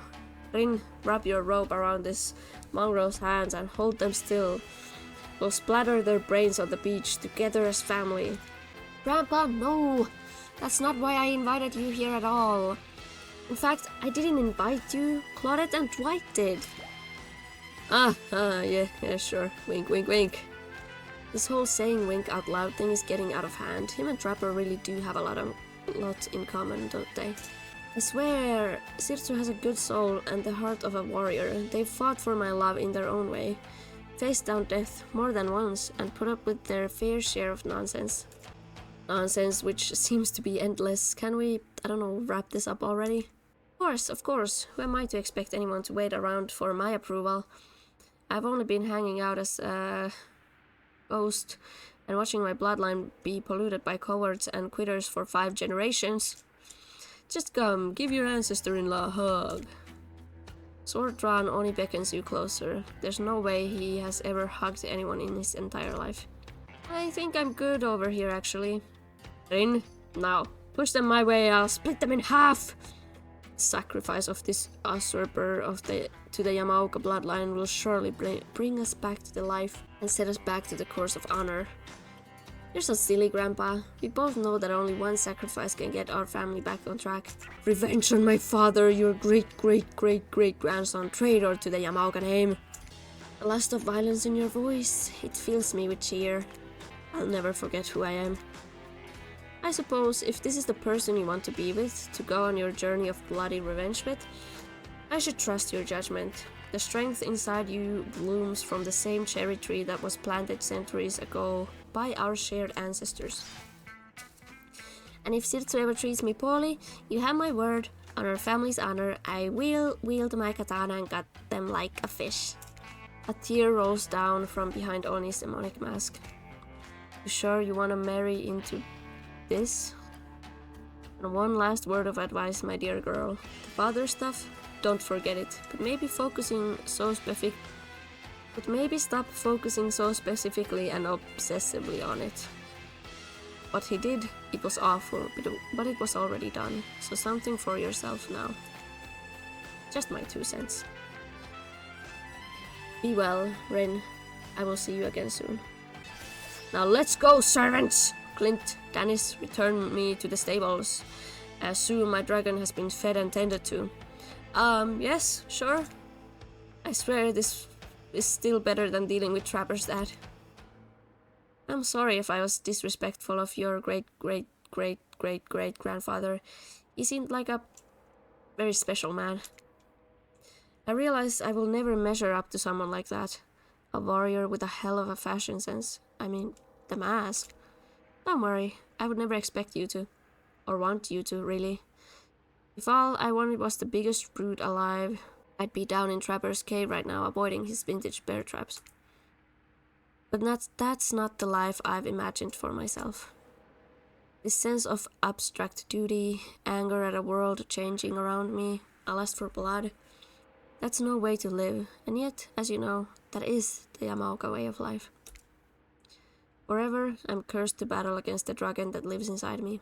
At least, maybe I was, until now. I'll meet the dragon tamer, baby! You haven't won this game yet. Please don't ruin it. Sorry, I have no idea where that came from. I think we've spent enough time in this lantern room. We should get back to the beach. Oi että, mun vesi loppuu. Mä oon juonut kokonaisen pullon tässä. The moonlight sets a romantic mood as storm clouds roll in and surround the black lighthouse. You know, the sun might have set, but if we wait long enough, it will rise again. Se otti sen roobin pois. Spirit removes her sheer robe, showing you her strappy black bikini. Her pale skin glows under the light of the moon. Niin kaunis. Maybe you could help me get a head start on applying tomorrow's sunscreen.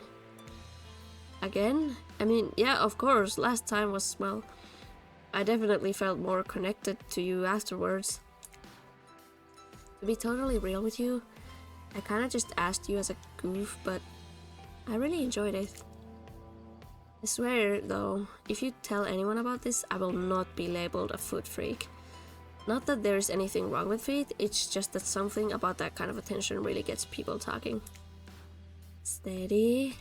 Steady. Vittu. Almost. Almost. Yes. Almost. Yes. Almost. Oh, nyt on.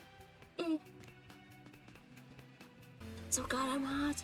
I love feeling your hands sliding up and down my feet and between my toes. My skin has never been more moist. Get up here right now. Before you can find a towel to wipe off your lotioned hands, Spirit grabs you and pulls you in close. Her lips lock onto yours. They're surprisingly soft and warm. The sensation is incredible. The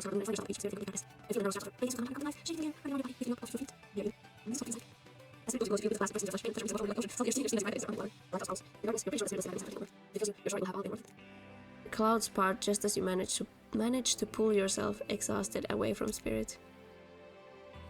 Simple. A chunk of broken glass is lodged in your shoulder. When you pluck it from your skin, it drips blood. Sorry, I think this got stuck to me when I was having the best night of my life. Spirit drags her fingertips over the sharp edge of the glass shard. Keep it. Consider it a memo. I've got plenty more where that came from. Guys, we did it. We did this. Eck. You arrive at the beach to find Glorette and White waiting for you. Now is the time, to face your destiny. Actually, about that, so can we talk privately? Maybe not here, maybe someplace else would be better for this talk. You know how we feel about Shelular Spirit. Very strongly. And you know how I feel about you telling me what to do. Don't do it. Like I said, I'd rather have this talk with Sirtsu privately. It's not right to do it here in front of everyone. You know, from my experience in upper management at my father's mine, I learned that if you're going to fire someone, it's best to do it in public so they don't freak out. Please, enough of the fire talk. Wait, you think, no, she couldn't be. They seemed so in love. Well, I mean, not really. Spirit is still Spirit. But if I try to imagine Spirit in love, I suppose she hasn't attempted to murder Sirtsu yet, so... Okay, fine, your guess is as good as mine, really. That girl is very hard to read. A word of advice, though? If you're going to end it quickly. In my experience, the more pathetic the creature, the more annoying the final howls are. I don't need any advice! Everyone out! Except for Sirtsu. Rupee vähän pelottaa, mitä jos se nyt oikeesti rumppaakin, mut... Did someone say final house? That kind of my whole jam. I can stay, right? Especially you! Out! Lame. Alone with Spirit, you feel something awful hanging in the air. More awful even than the lingering smell of that cleaver body spray. Ugh, that gag. I'm gagging. We're all gagging for cleaver body spray. Spirit, Rin, I don't know what you plan on saying, but before you say anything, just know that I really enjoyed my time with you. Getting to know you over the past few days helped me to get to know myself. For that, I just wanted to say thank you. That's sweet. You're welcome. And you know what? It's that kind of thing that shows me you've got a good heart inside you. Too good for me to carve out and toss it into the ocean. But also too good for me to love. Mitä sä meinaat? I need someone who shares my interests, someone I can connect with. I'm not jaded and dispassionate, only driven forward by desire for revenge. I need someone who isn't so warm that I feel cold in comparison. I need someone who isn't you. Ei pystytään. Can we just be friends? Can we just be friends? Can we just be friends? Ei. Sä kusetat mua. I don't know if... Before you finish that, just know, if we're not friends, we'll probably become enemies, and I will destroy you. Friends it is! I'm glad to have you here for me when I need you, but also not too close to me when I don't. So yeah, I'll see you around. Spirit starts to leave. Wait, what? That's it? That's how this ends? You're just leaving me here? I'm not sure I'd use the word ends, and for that matter, I wouldn't say that I'm leaving, but us, we're definitely through. The fact that you can't see that, well, it just proves that we never really belonged together anyway. Good night. What the hell? I just spent all this time on this island doing everything I can to get to know you, only to be told that I should just leave the chocolate factory through the side door. I don't know what that means. Anyway, I said goodnight. See you around. Jeez, I'm sorry. What a bummer. Hey, why did she keep saying she'll see me around? Gosh, I have no idea. I vittu Friends Forever achievementi.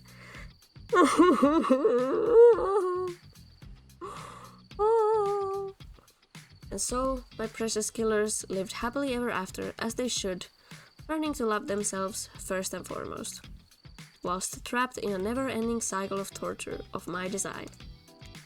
Wait, did I just spoil my true identity? You made it this far, you should probably know that. That you'll have to play again to find out more. Goodbye. See you again later, and again and again and again. Forever. Mä yritin niin kovaa. Mä silti feilasin. Mitä mä tein väärin? Mitä mä tein väärin? Mitä mä tein väärin?